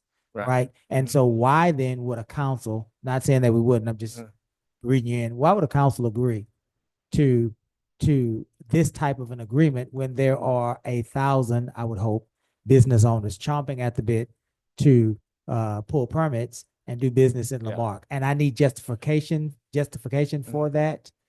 And so the process slowed down. That's what I'm interested in. And somehow we slowed the process. Maybe We did not. we did not. We did not. It's just their process started under a different fee schedule. And so in order for them to keep going, they needed some assistance that they would pay an initial amount and then pay the remainder in a year. Let me ask you this. What I just heard, and I don't want to, I'm bringing this into the barn as far as I go. What I just heard from Ms. Holly is that you all are willing to pay $9,000 tonight. 12,000. actually. 12,000 Okay. tonight? Well, That's what we budgeted, 12,000. You'll get the remainder in 1 year, and that, so you don't lose any money. You're just, just. I would personally, to expedite this, I'm one vote. There are 5 of us. But if you're looking for my vote, I can agree to what Ms. Holly is asking, 12,000 tonight. But here's where I would like to make an amendment. I don't know that I feel comfortable leaving this meeting and visiting with taxpayers and saying this company has an entire year to give us the rest of the funds. There needs to be, in my opinion, some sort of between now and end of the year, some sort of a quarterly deadline, that you would, instead of at the end of the year, balloon payment, maybe I make a third of the payment here and then a third of the payment there. So, because otherwise you can get this permit and operate and we don't hear from you for a year, and you can decide, I'm just not that into boat storage, and not, right? So we want to have a way that we can work with each other along the way. We're letting you operate as a community, and you are every quarter somehow contributing to this permit fee, right? And then if you miss a payment for a quarter, we can, in 3 months' time, immediately suspend your CO. Go ahead. I'm sorry. Anything you can offer or help with us, we'd be grateful, and we can see if we can do it. But I think long-term it'll benefit, and I got you. we have everything ready to go. We have all the plans. I believe they might have already been submitted. So all the Sure. plans are done. And by the way, we own the property outright. So of course the bank has a lien on it, but we've we paid cash for the property. So there's no you know, Yeah. if you did put a city lien on it, we actually own it. Oh, property. Yeah. Gotcha. Uh, Gotcha. So That other makes than sense. Yeah, that makes sense. We got you, Mr. Lowry. So how much do you pay a year currently in taxes? I- 3,000? we just paid it, but I think it's 3,000. 3,000. It is vacant. And, Yeah. and then as you're completed, it's gonna go up to several million. Right. $48,000, I would walk away personally. I think it's absurd. It's ridiculous. People aren't chomping at the bit to come to do business in the city of Lamar. I think we need to welcome a business with open arms, because what happens today is going to be talked about in the construction community. It's going to be, people are going to say, hey, this is what happened. $50,000 to build, and I've done countless RV parks and storage units around Texas. It's ridiculous. It's ridiculous. He's bringing in something to help the community out. The property value is going to skyrocket. That's the benefit right there. So to quadruple the amount of the, I actually was, call it, it's I was gonna ask for y'all to just give, for a reduction to give me the same rate that I was quoted in 2022, but Ms. Holly said that's not possible. So it she should be. suggested, I mean, the rates are, that's crazy to me. We need businesses here in Lamar. We need to accept, we need to attract business, saying, hey, we want to charge you 50 grand to come in. It's crazy. Sounds like you're going to vote yes, council member. Yeah. Personally, I think we should, and this is just me, but I think we should charge the original amount of $12,000. That's what we need. Businesses. We need to welcome businesses. Raising your fine or taxation, whatever you want to call it, it's not attractive to businesses. It's not. You done? we have a tiger by the tail now, though. You know what I mean? Hold on just a minute. We're trying to get through our questions. Are you done? Yeah, I just think, when we raise the taxes or the permits and stuff, I tried to express to you guys, look at some of the busiest communities that have the most growth. They have the lowest impact fees, permit fees. It attracts businesses. It's a no-brainer. I think we need I personally believe, as a business owner, we're looking at it wrong. I think we need to do something to attract businesses, not penalize them for trying to help the community out, because they are going to help the community out. You're taking a $3,000 property, $4,000 property, and you're turning it into millions of dollars of tax base for the community. So we can't waive a few $1,000s of an inspector or somebody's it's crazy. It's crazy. It doesn't make any sense. Were you gonna say? I was. Yeah. I was Ms. sweating. Jansen. So hi, my name is Mrs. Jansen. I think your boat storage is in District A. I think it's in our district. I can't remember. Yeah, I think it is by the U-Haul. You said, I think that is District A.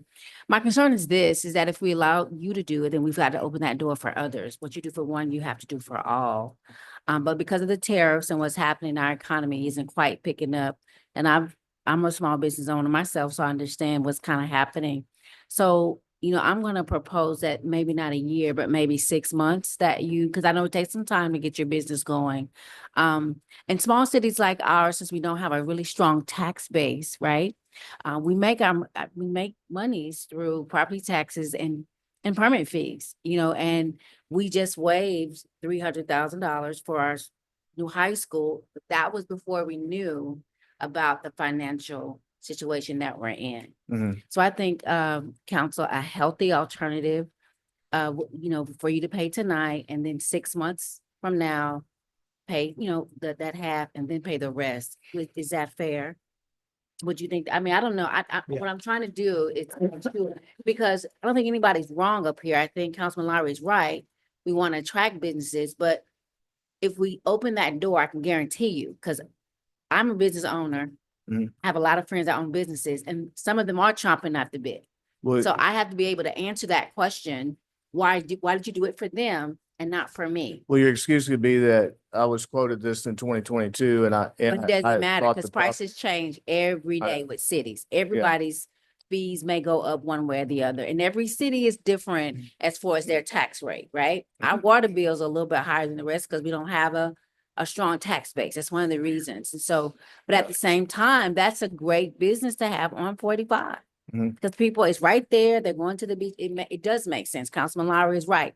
It does make sense. So maybe we can do it that way to kind of ensure, I thought we're being fair, because I can Okay. guarantee you somebody else is gonna come with the same argument and say the same. I think it thing. was, And they may, and we have to protect our staff and protect ourselves from liability as well. Am I right, Gus? Yes, well, But if you your s- time, because Right. Yeah, you we- will, I got you. every, I mean, if y'all want to Sheriff. spend every meeting entertaining That part. requests from develop, because then that's for you all to decide. Right. Yeah. So one of the reasons, correct me if I'm wrong, one of the reasons we reduced the price of the fees for the city, for the school district was because they got, they went up so much. So we just said, what's good for one is good for all. So we waived $300,000 for them. Why can't we waive $36,000 for him? Because of what the things we're dealing with our budget right now. We didn't know that. I don't think we would have done that if we had known what was happening at the time. And The 300,000 for the school district cost the city $300,000. yeah, I just want to step in here and say this. And I know we've talked about it before, but this idea of fee waivers, I want everyone up here and to understand this. Your permit fees are fees that you charge to cover your costs to do the building inspections, to do the plan reviews. If you are not waiving them. Let me be clear. What you are doing is paying for that work to be done. Yeah. So your residents are paying for it. That is a policy decision that you all are free to make. And you make up that money in the tax base from the property. Yeah. It's a Hold up. beautiful piece of land to Yeah. leave $3,000 Hold up, a guys. year. Hold Let- up, guys. let- Put a Hold cow up. on it. Let Hold me up. be clear. Hold up, guys. Hold up. That's Go a ahead. policy decision that you all are that Yeah. you all are free to make. My only point is that I want to be, from a legal perspective, I want to be clear that this is money that your Yeah. fees are being set to recover your costs, because that's what fees, they have to bear a rational relationship to the amount of money that you spend to administer the And program. It's not rational. It's not rational. Well, Hold on, guys. Let's keep order. We're doing real good as far as keeping order. We're gonna have to bring this into the barn. I know, Joe, you wanted to jump in. You hadn't said a whole lot about this. We're at about 3 minutes of time for debate. Go ahead, Joe. I'm capitalist with a soul, so I encourage businesses to come. That's number one. Number two, but we also, the reality is there are numbers that we have to look at. I appreciate that being on this side, being here. There is that obligation that Mr. Lauer reminds us all the time to the taxpayer as well too. School district, nonprofit entity. For the benefit of our children, that's value there. That's how I distinguish Right. what we did there. But I think that there's an opportunity here for us to come up with a method. I really would encourage us to take a lean as well. Yeah. That's policy that we have done here. Number two, I do like the thought of it. You mentioned the mayor. We're extending a credit to you in reality. Right. We are. And I think that in effect, we should treat it almost as a type of promissory note in terms of payments.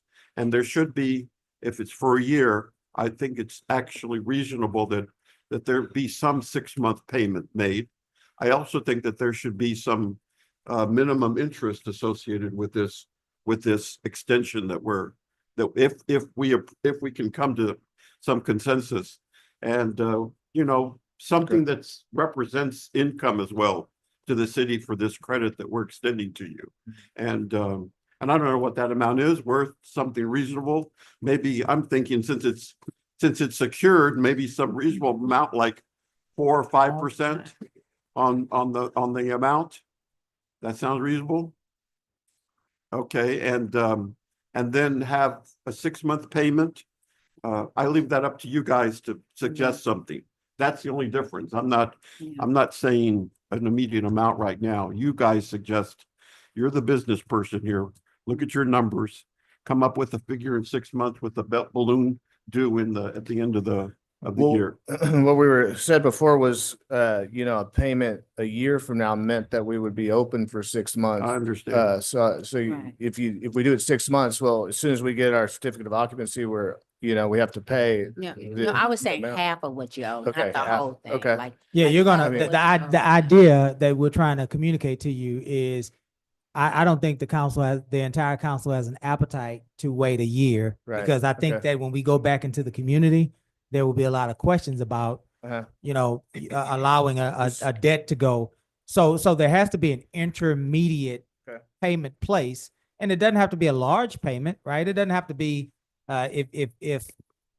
if you are owing $36,000, doesn't have to be a $15,000 payment in that interim. It could be a smaller payment, but we have to, I think what I'm hearing from council, Mhm. we have to be able to go to our constituency and say, this outfit is on a regular basis making some sort of a payment Okay. to show good faith that they're continuing down the road of developing this area economically Or we could and do monthly generating and payments. contributing. So it's probably going to have to be an interim payment, but to Mayor Pro Tem's point, it may not have to be a large payment. We just have to show some consistency when we go back out into the community. We getting ready to bring this horse to the barn. One more thing. quick. Yeah, I see you, Mr. Lowry. One thing I was gonna say, Mr. Osteen flagged us down. You all have an economic development corporation that does grants for businesses. Right. I don't, And they can help. that's what they do. Right. It would not be the first time that the EDC has made a grant to a business. I mean, I think just 6 months ago, we Right. were here on a 380. So if Gotcha. that is another route. I did go to one of their meetings and I did reach out, but I think they don't really take care of permits. Yeah. They do other types like stuff like driveways and stuff. Landscaping, Well, stuff like that. We got a couple of EDC members here. I'm an ex officio member. What we're gonna probably do for you tonight, and I'll let you in, Ms. Lowry. What we're gonna probably do for you tonight is we're probably gonna decide, and it's probably gonna be some sort of tentative, either denial or okay. If it is a tentative okay, it's probably gonna have to, it'll give Ms. Holly what she needs to get going. But the particulars of this agreement is probably gonna have to be brought back to council, Okay. right? For an approval, because we're throwing out a lot of different things. And we like to have one document that we can read and act on, so everybody knows what we're agreeing to. But I think tonight you're probably gonna get some action to get you started, sounds like. But we just have to kind of figure out what it's gonna look like at the end of the document. Can I Mr. Lowry. suggest, Hold on just a minute. Let me get a councilman in and then we'll Okay. bring you back. And then we really gotta move, guys. It's 10 minutes after 9. I was gonna say Economic Development Corporation, reach out to them. Mr. Getty is very in tune with businesses and operation of businesses, so that was gonna be my request. Very good. Again, we're glad you're here. We know that you can be an asset. all right, thank you. We have a lot of economic activity, even on this agenda. So Lamarque is moving and grooving. Businesses are coming, and we want to welcome you into that family, right? Just one suggestion. You sure? Because it's heading in your direction now. I know, I was just gonna say 12 equal payments, instead of just one at 6 months, maybe that'd be easier for Oh, y'all to possible. swallow, Yeah, That that would- might work. That might yeah. work. Yeah, So, yeah. It's kind of late in the day. The and- mayor may Go ahead. make a motion that Okay, let's the make a council approves a payment arrangement with, Medium Pace LLC. And that, no, that's not, is that you? Yeah, that's not- Yeah, Medium Pace LLC. And that the payment arrangement does require an upfront fee or a payment of $12,000 for the permit fee. And to be clear, this is for permitting fees Mhm. as well, right? Permitting and plan review. Okay. And that the remaining terms of this over the year be, as the mayor said, be negotiated with council, with our city manager and City manager. Right, finance, right, and yeah. then- We'll bring it and then back. brought back to council There for you go. approval. That's a good motion, Joe. I'll entertain a second. Second. Any further discussion? Sounds like, guys, we're gonna walk this road with you. And so we definitely are excited for what you can do for our city. Let's call the question. All those in favor? Aye. Any opposed? Opposed, too much. Too much. Understood. 9:10. Chief of Police. Confirming the appointment of Mr. Byron Franklin as the Chief of Lamarque Police Department pursuant to the Texas Local Government Code 143.013. Let the record reflect that Mrs. Barbara Holly did not have to bring this to us for ratification or confirmation or whatever it is we're doing right now.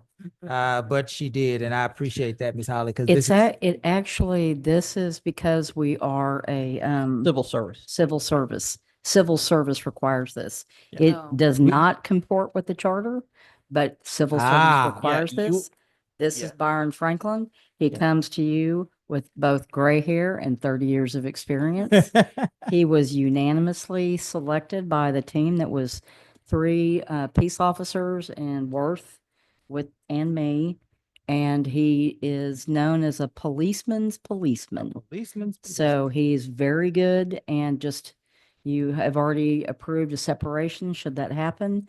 And we're very happy to welcome him aboard. He starts on the 16th because I think he needs to see Mardi Gras happen through Galveston I gotta County. get Mardi Gras taken care of on the island. Then after that.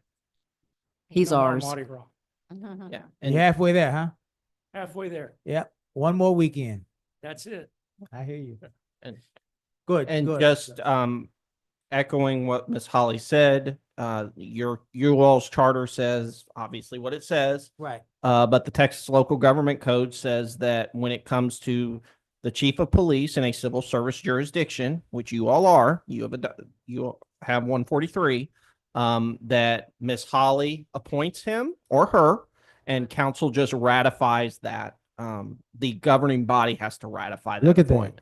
That's all this is. We were You are today. not taking part. You are not violating the charter. You are performing a ministerial duty pursuant to state law.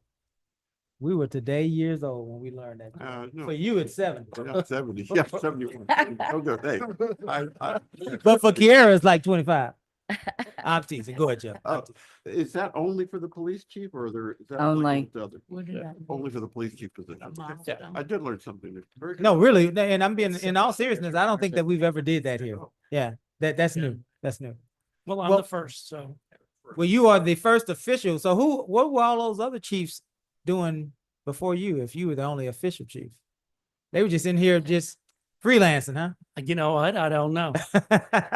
Well, we welcome you. This is not my first rodeo. I've been chief before. Yeah. Spent a lot of years down in Galveston, was the assistant chief there, went to Hutto, was the chief there, dabbled on the business side as assistant city manager, did a little stint as an acting city manager.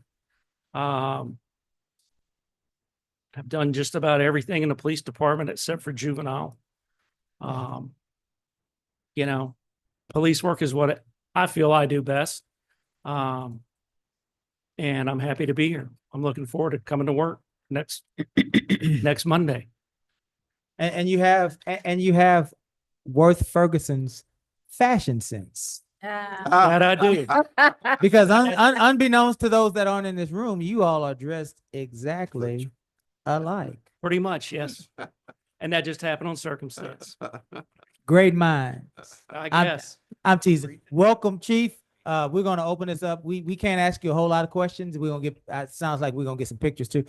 We can't ask a whole lot of questions. 2 reasons. Number one, we don't supervise you. Number two, law enforcement is a very specialized department. And it's advantageous for councils to stay away from that.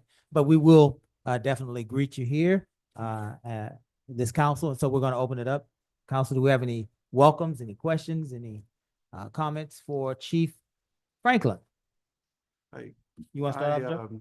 I've worked with Mr. Franklin in another role, and I am appreciative of his time and his effort to help build and bring our community together and contribute to the concept of building relationships within our community. And that's what we do in emergency management. That's what we do. We collaborate, and and we respond. And I think that's something I know that you can do. Thank Appreciate you. it. Thank you. I'll look forward to it. Very good. Who's next? Anyone? Anyone at all? I'll go next. You want to go next? You go, Miss Yancey. Did you want to say, you go? Miss Yancey, Mr. Lowry. You want to yield? Did you want to go, Mr. Lowry? Look forward to working with you. Heard a lot of good things about you. Excited to have you here. I hear you're boots on the ground kind of guy. That's what we need. And look forward to it. My phone's on 24 hours a day, as yours is. Anything I can do to help, let me know. Thank you. Don't be surprised if you see me in a Marque unit doing traffic stops or directing traffic, because I'm still a policeman at heart. Miss Yancey. So welcome to Lamarck. I've heard some very good things about you. I've done my due diligence. I used to be director of public housing. So some That's right, people, on the right, island. some people know you. Yep. The former chief of in Galveston knows you as well. So I'm looking forward to working with you. As Councilman Compion, Mayor Pro Tem has said, we've got some healing that we need to do, especially when it comes to our police and certain communities here. So I look forward to seeing and let me say this, I don't know if it's that or just because of other things happening in our community that we just need some restoration, right? Some positive restoration.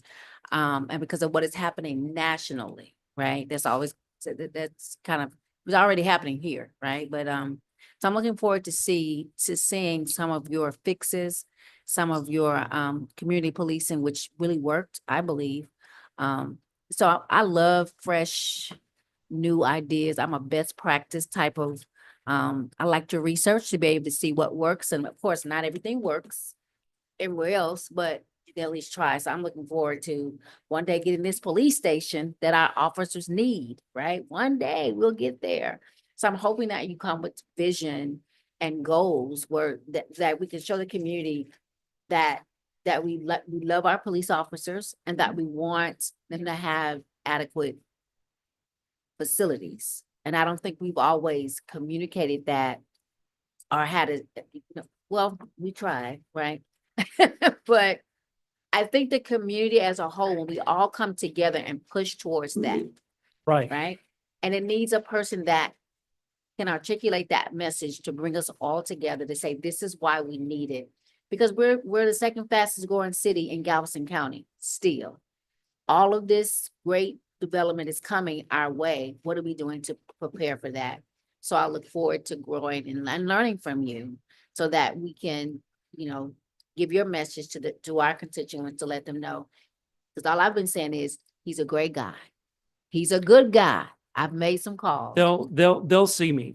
Right. I'm not a guy that's in the office. I'm pretty much everywhere. I like getting out, being in the community. I like, sometimes I just got to get up out of my desk and go right around a little bit and see what's going on. And that's the way I've always been. I take the administration part very serious. You're not going to have to worry about trying to teach the lieutenants and assistant chief budgeting because when I do a budget, I get everybody involved in that process. We sit down, we go over what we need versus what we want, and they will be ready to do a budget. I am not a spring chicken by any long shot of anybody's imagination. There will come a day where I would like to retire for good, but I want to leave you at least 5 or 6 folks in this building, in this city, that you can pick as your next chief. And that's what my goal is. I was able to do that with one of my previous cities. They had 2 or 3 choices to pick to replace me. So thank you. Sure. Thank you, Mayor. Very good. Anyone else? Community policing. That's all I really care about. And welcome. Yeah. Thank you. Yeah. I was gonna say that I'm not gonna. Again, I'm not gonna beat the horse dead, but I'm with Miss Griffin. It is near and dear to our city's heart. I believe personally that it has saved our city twice from major issues with crime here recently since about 2021-ish. Crime has gone down because of our officers' interaction with the community and how that has helped. And so I think that you will find that the community is really, really, really desirable of that continued relationship. And so that excites me. That sounds like we're all on the same page. Yep. Very good. Yeah, absolutely. And on behalf of our council, good point, Joe. On behalf of our council, Ms. Holly, and Chief Rodriguez, we want to one more time. Chief, we wanted to definitely express our gratitude and appreciation for you stepping in to a very difficult situation, and keeping our department together along with the rest of your staff, right? Not just you, but the men and women of the Lamarque Police Department banded together as you do every time. But we wanted to definitely thank you because it was not easy what you did, and what you continue to do. We know you didn't want to do it, but we know that you love, the city of Lamarque and the men and women of the Lamarque Police Department, and you sacrificed to hold it together. So thank you, Chief. Yes, sir. Absolutely. Absolutely. Very good. If there's nothing further, Chief, we will see you soon. Oh, question. We need a motion. What do you need us to do? You need a picture. Yeah. Yes, yes. yes. You want the vote and then the picture. Okay. All right. Move to approve the appointment of Chief. Is there a second? Second. All in favor? Aye. Aye. Any opposed? All right. Now, what do you want, Worth? I'm sorry. Picture. Okay. Appreciate it. All council. Oh. From up here? You might as well get a picture with me. You want us to stand up here? You want us to come to, if we, Let's get him back with y'all. yeah. Let's get him back here. That way we can continue with the meeting very good. This is not my normal job. Everybody, where you getting in the picture? How about we push this back I'm grateful. and get Chief in? What do you think? Yeah, right. Come on, Ms. Barber.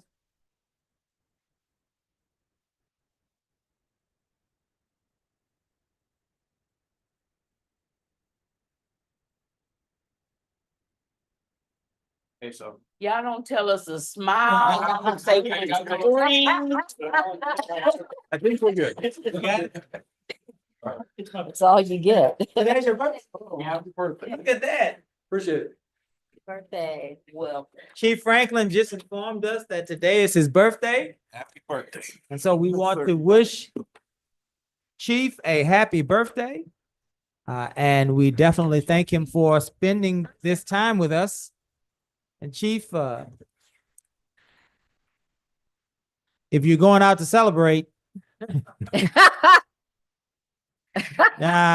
it. Say, never mind. Don't worry about it. I'm going home. All right. We are at City Manager's Report. Council, there are only 3 items. The City Manager Report submitted. Report to update council and the community on standard operations of the city. This report can be acknowledged as a whole or discussed at the pleasure of council. Council, does anybody have any questions about 10-1? Council, does anyone have any questions for the city clerk's office at 10-2? Ms. Nance, did you have anything to report? Item 10-3, Ms. Holly. We will be having a meet and greet for the new chief as well as the outgoing chief, and everybody will be invited to that. The city of Lamarque accepted 3 awards from the Houston Galveston Area Council, one for the Mac McGaffey Park All-Inclusive Playground, the Mahan Park Boat Launch, and the Interactive Sidewalk Project. You heard some of my other one is that Shannon's working with the Texas New Mexico Power on how we are doing our streetlights. And then the biggest thing is I've given you a handout. The TxDOT is required to meet with local cities because we're large enough, we're in an area. And so what you're going to see on this is what the projects they have the projects that are in the 4-year plan, which is called the Transportation Improvement Plan. Once it moves on to the state roster, it's called a State Transportation Improvement Plan, or a STIP. You'll also see a unified transportation program, which is a UTP. All of these initials just mean that they're mandated to sit down with the local community and talk about what we're supposed to be doing. And as an urban planner, that is a role that planners have played with the MPOs for years. So we're going to see if we can't keep that coming. And we are going to have a Keep Lamarck Beautiful Spring cleanup. And we had several applications for city volunteers and boards and commissions, and wanted to let you know that that has been successful, and I will let it go with that. Very good. Council, do we have, we're past city manager's report, no questions. Let's move now to at 9:25. Our first attempt at request and announcements. Mrs. Griffin. I think the only mention that I have is that do we have another council meeting this month? We do. Okay, I have nothing. The 23rd. You have nothing? I have nothing. Very good. Mr. Lowry. Issues with my agenda again. What was the problem? Can I just get my agenda like it has been for the last 18 months or so? Just put it in a 3-ring binder. I think we just ran out of binders. Okay, well, We did. So, I mean, sorry. so it won't happen again. It depends on if we've got binders. So do you need to get binders? We might need to get binders. Do you yes, need a sir. reminder? Nope, don't need a reminder. All We right, just need so cash. it won't happen again? We just need money. That's all we need. Won't happen again? Is that what I'm hearing? Okay. The council Mr. can't, Lowry. this is not for the council to take We got action. you. We got This you, is buddy. requests. We got you. Yeah, it's a request. It was a request. We got you. I know. We got you. There was also a ethics complaint nobody responded to. And then I'm curious, did the $5 million grant, no match grant, did that get returned, or is that still going forward with? Is that the one for the Like Mac McGaffey and Mac McGaffey? I will have to see what we have with that. Because I believe there's an issue with the title work that was done on that. So I'll have to let you know what happened with that. okay, and every time I ask you for something, I never, you said bring it to council, talk about it up here. I never get anything that I ask for, so if you could. Y'all can't do whatever Yeah. this is. Okay. I can. And I would like to put. Joseph. Uh, Joseph. It's no, all no, right. I can, I was told to bring I it know. up here to the dais. What do you, That's what I'm okay, doing. okay, what are you bringing up? Because what are you bringing up? Next, Seriously. I want to put the city clerk on the agenda for job performance next as well. Okay, well, we're gonna have to have a second for that, as you know. And so, But the ethics complaint is still there, so review that, get back to me. okay, Thank you. all right, you good? Sir. All right, Okay. Ms. Jansen. So, Miss Holly, we used to get, I didn't, but when Stephen Holmes was county commissioner, he did a very good job of getting us the Galveston County Health District, like when there were viruses and pneumonias and things like that. He would get that information to, I'm sorry. I'm He, sorry. would- he, Switch would- it over.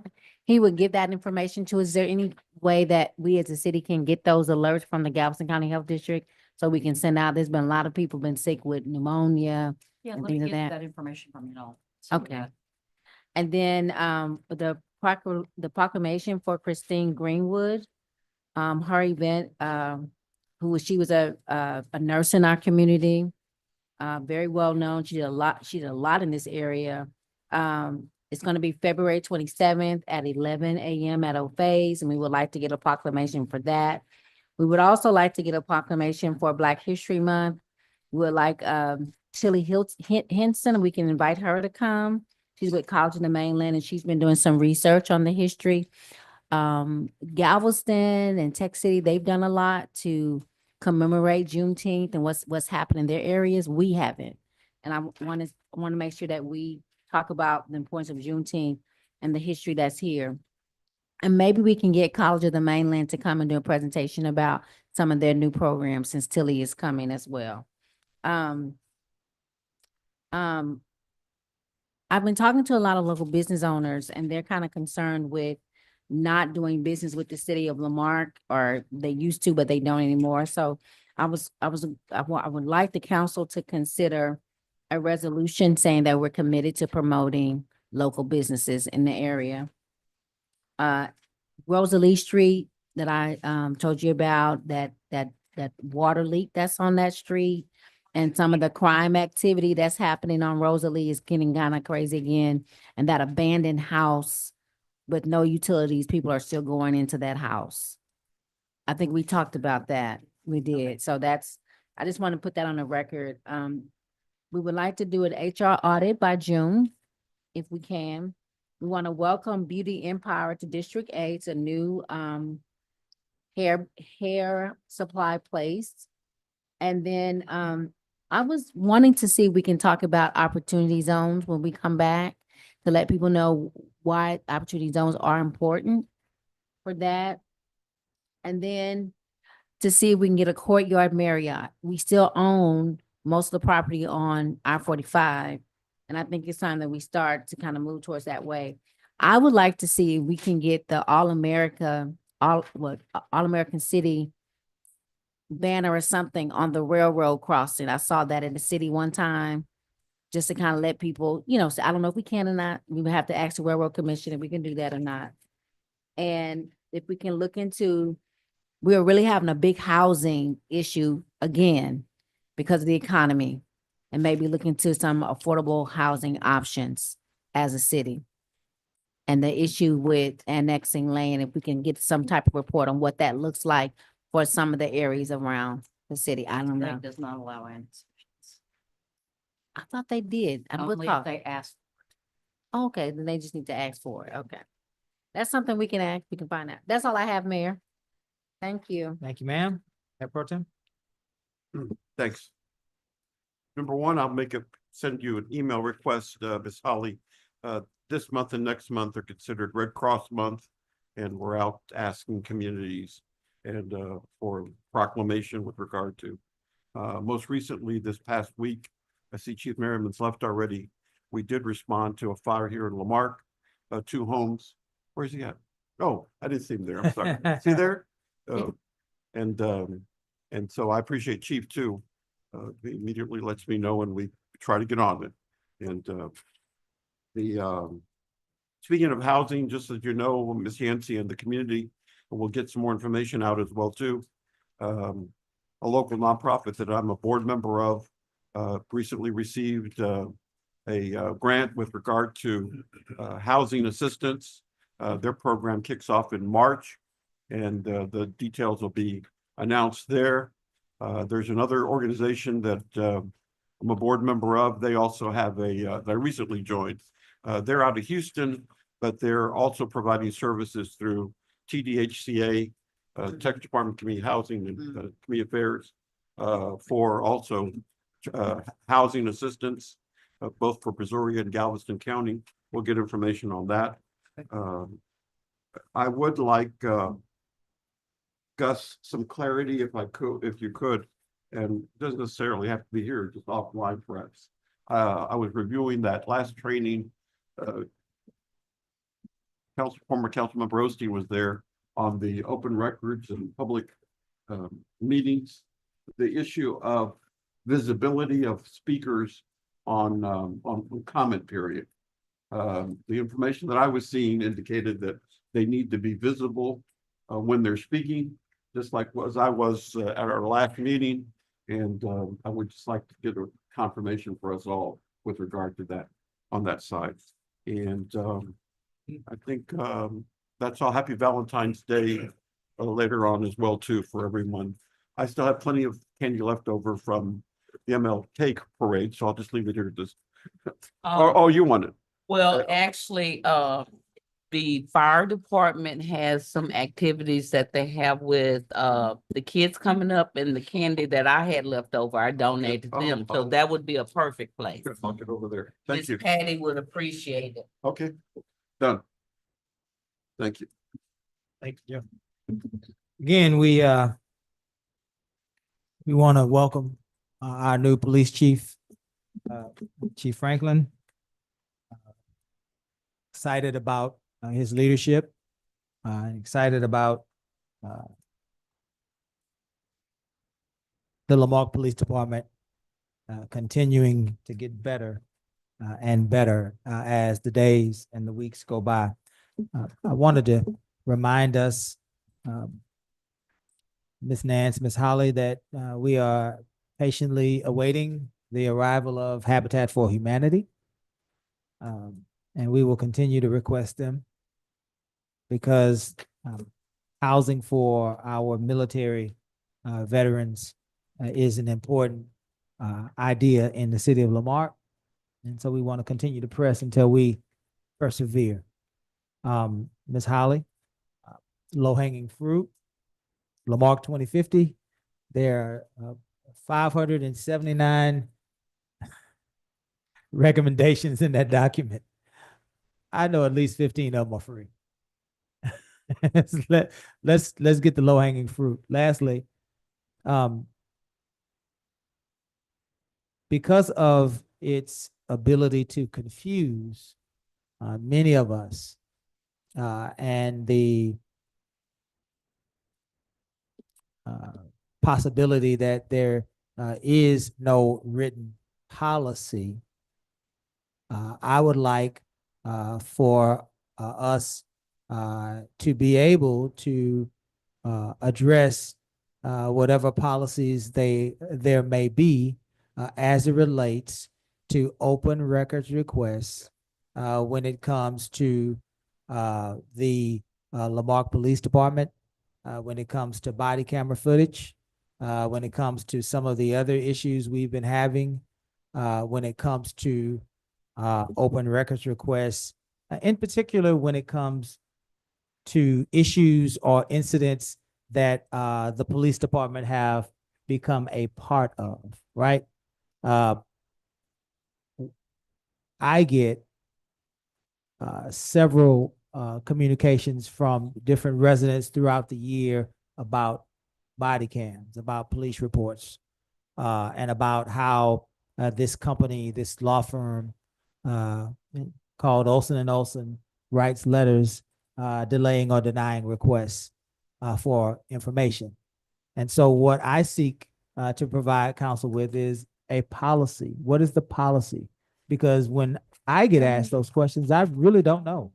I don't know why certain things are, I'm sorry, I don't know why certain things are withheld. I don't know why we are looking for Attorney General's opinions. And that doesn't mean it's a bad thing. It just means that I don't know. And we have to be able to communicate that, right?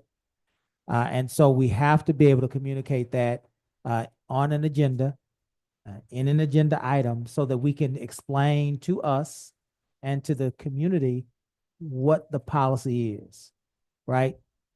In his best way that we can, right? Some of those things, perhaps we might not be able to say over the dais, but we can communicate what the policy is so that the council can have an opportunity, if at all possible, to review it, visit with our constituents, and perhaps amend it if that's what the majority of this council would like.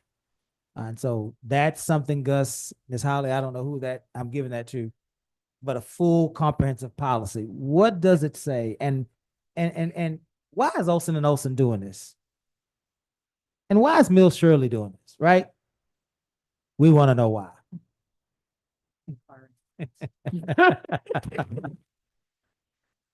Not now, Gus. We don't want to know. I'll entertain a motion to adjourn. Is that a second? All in favor? We stand adjourned.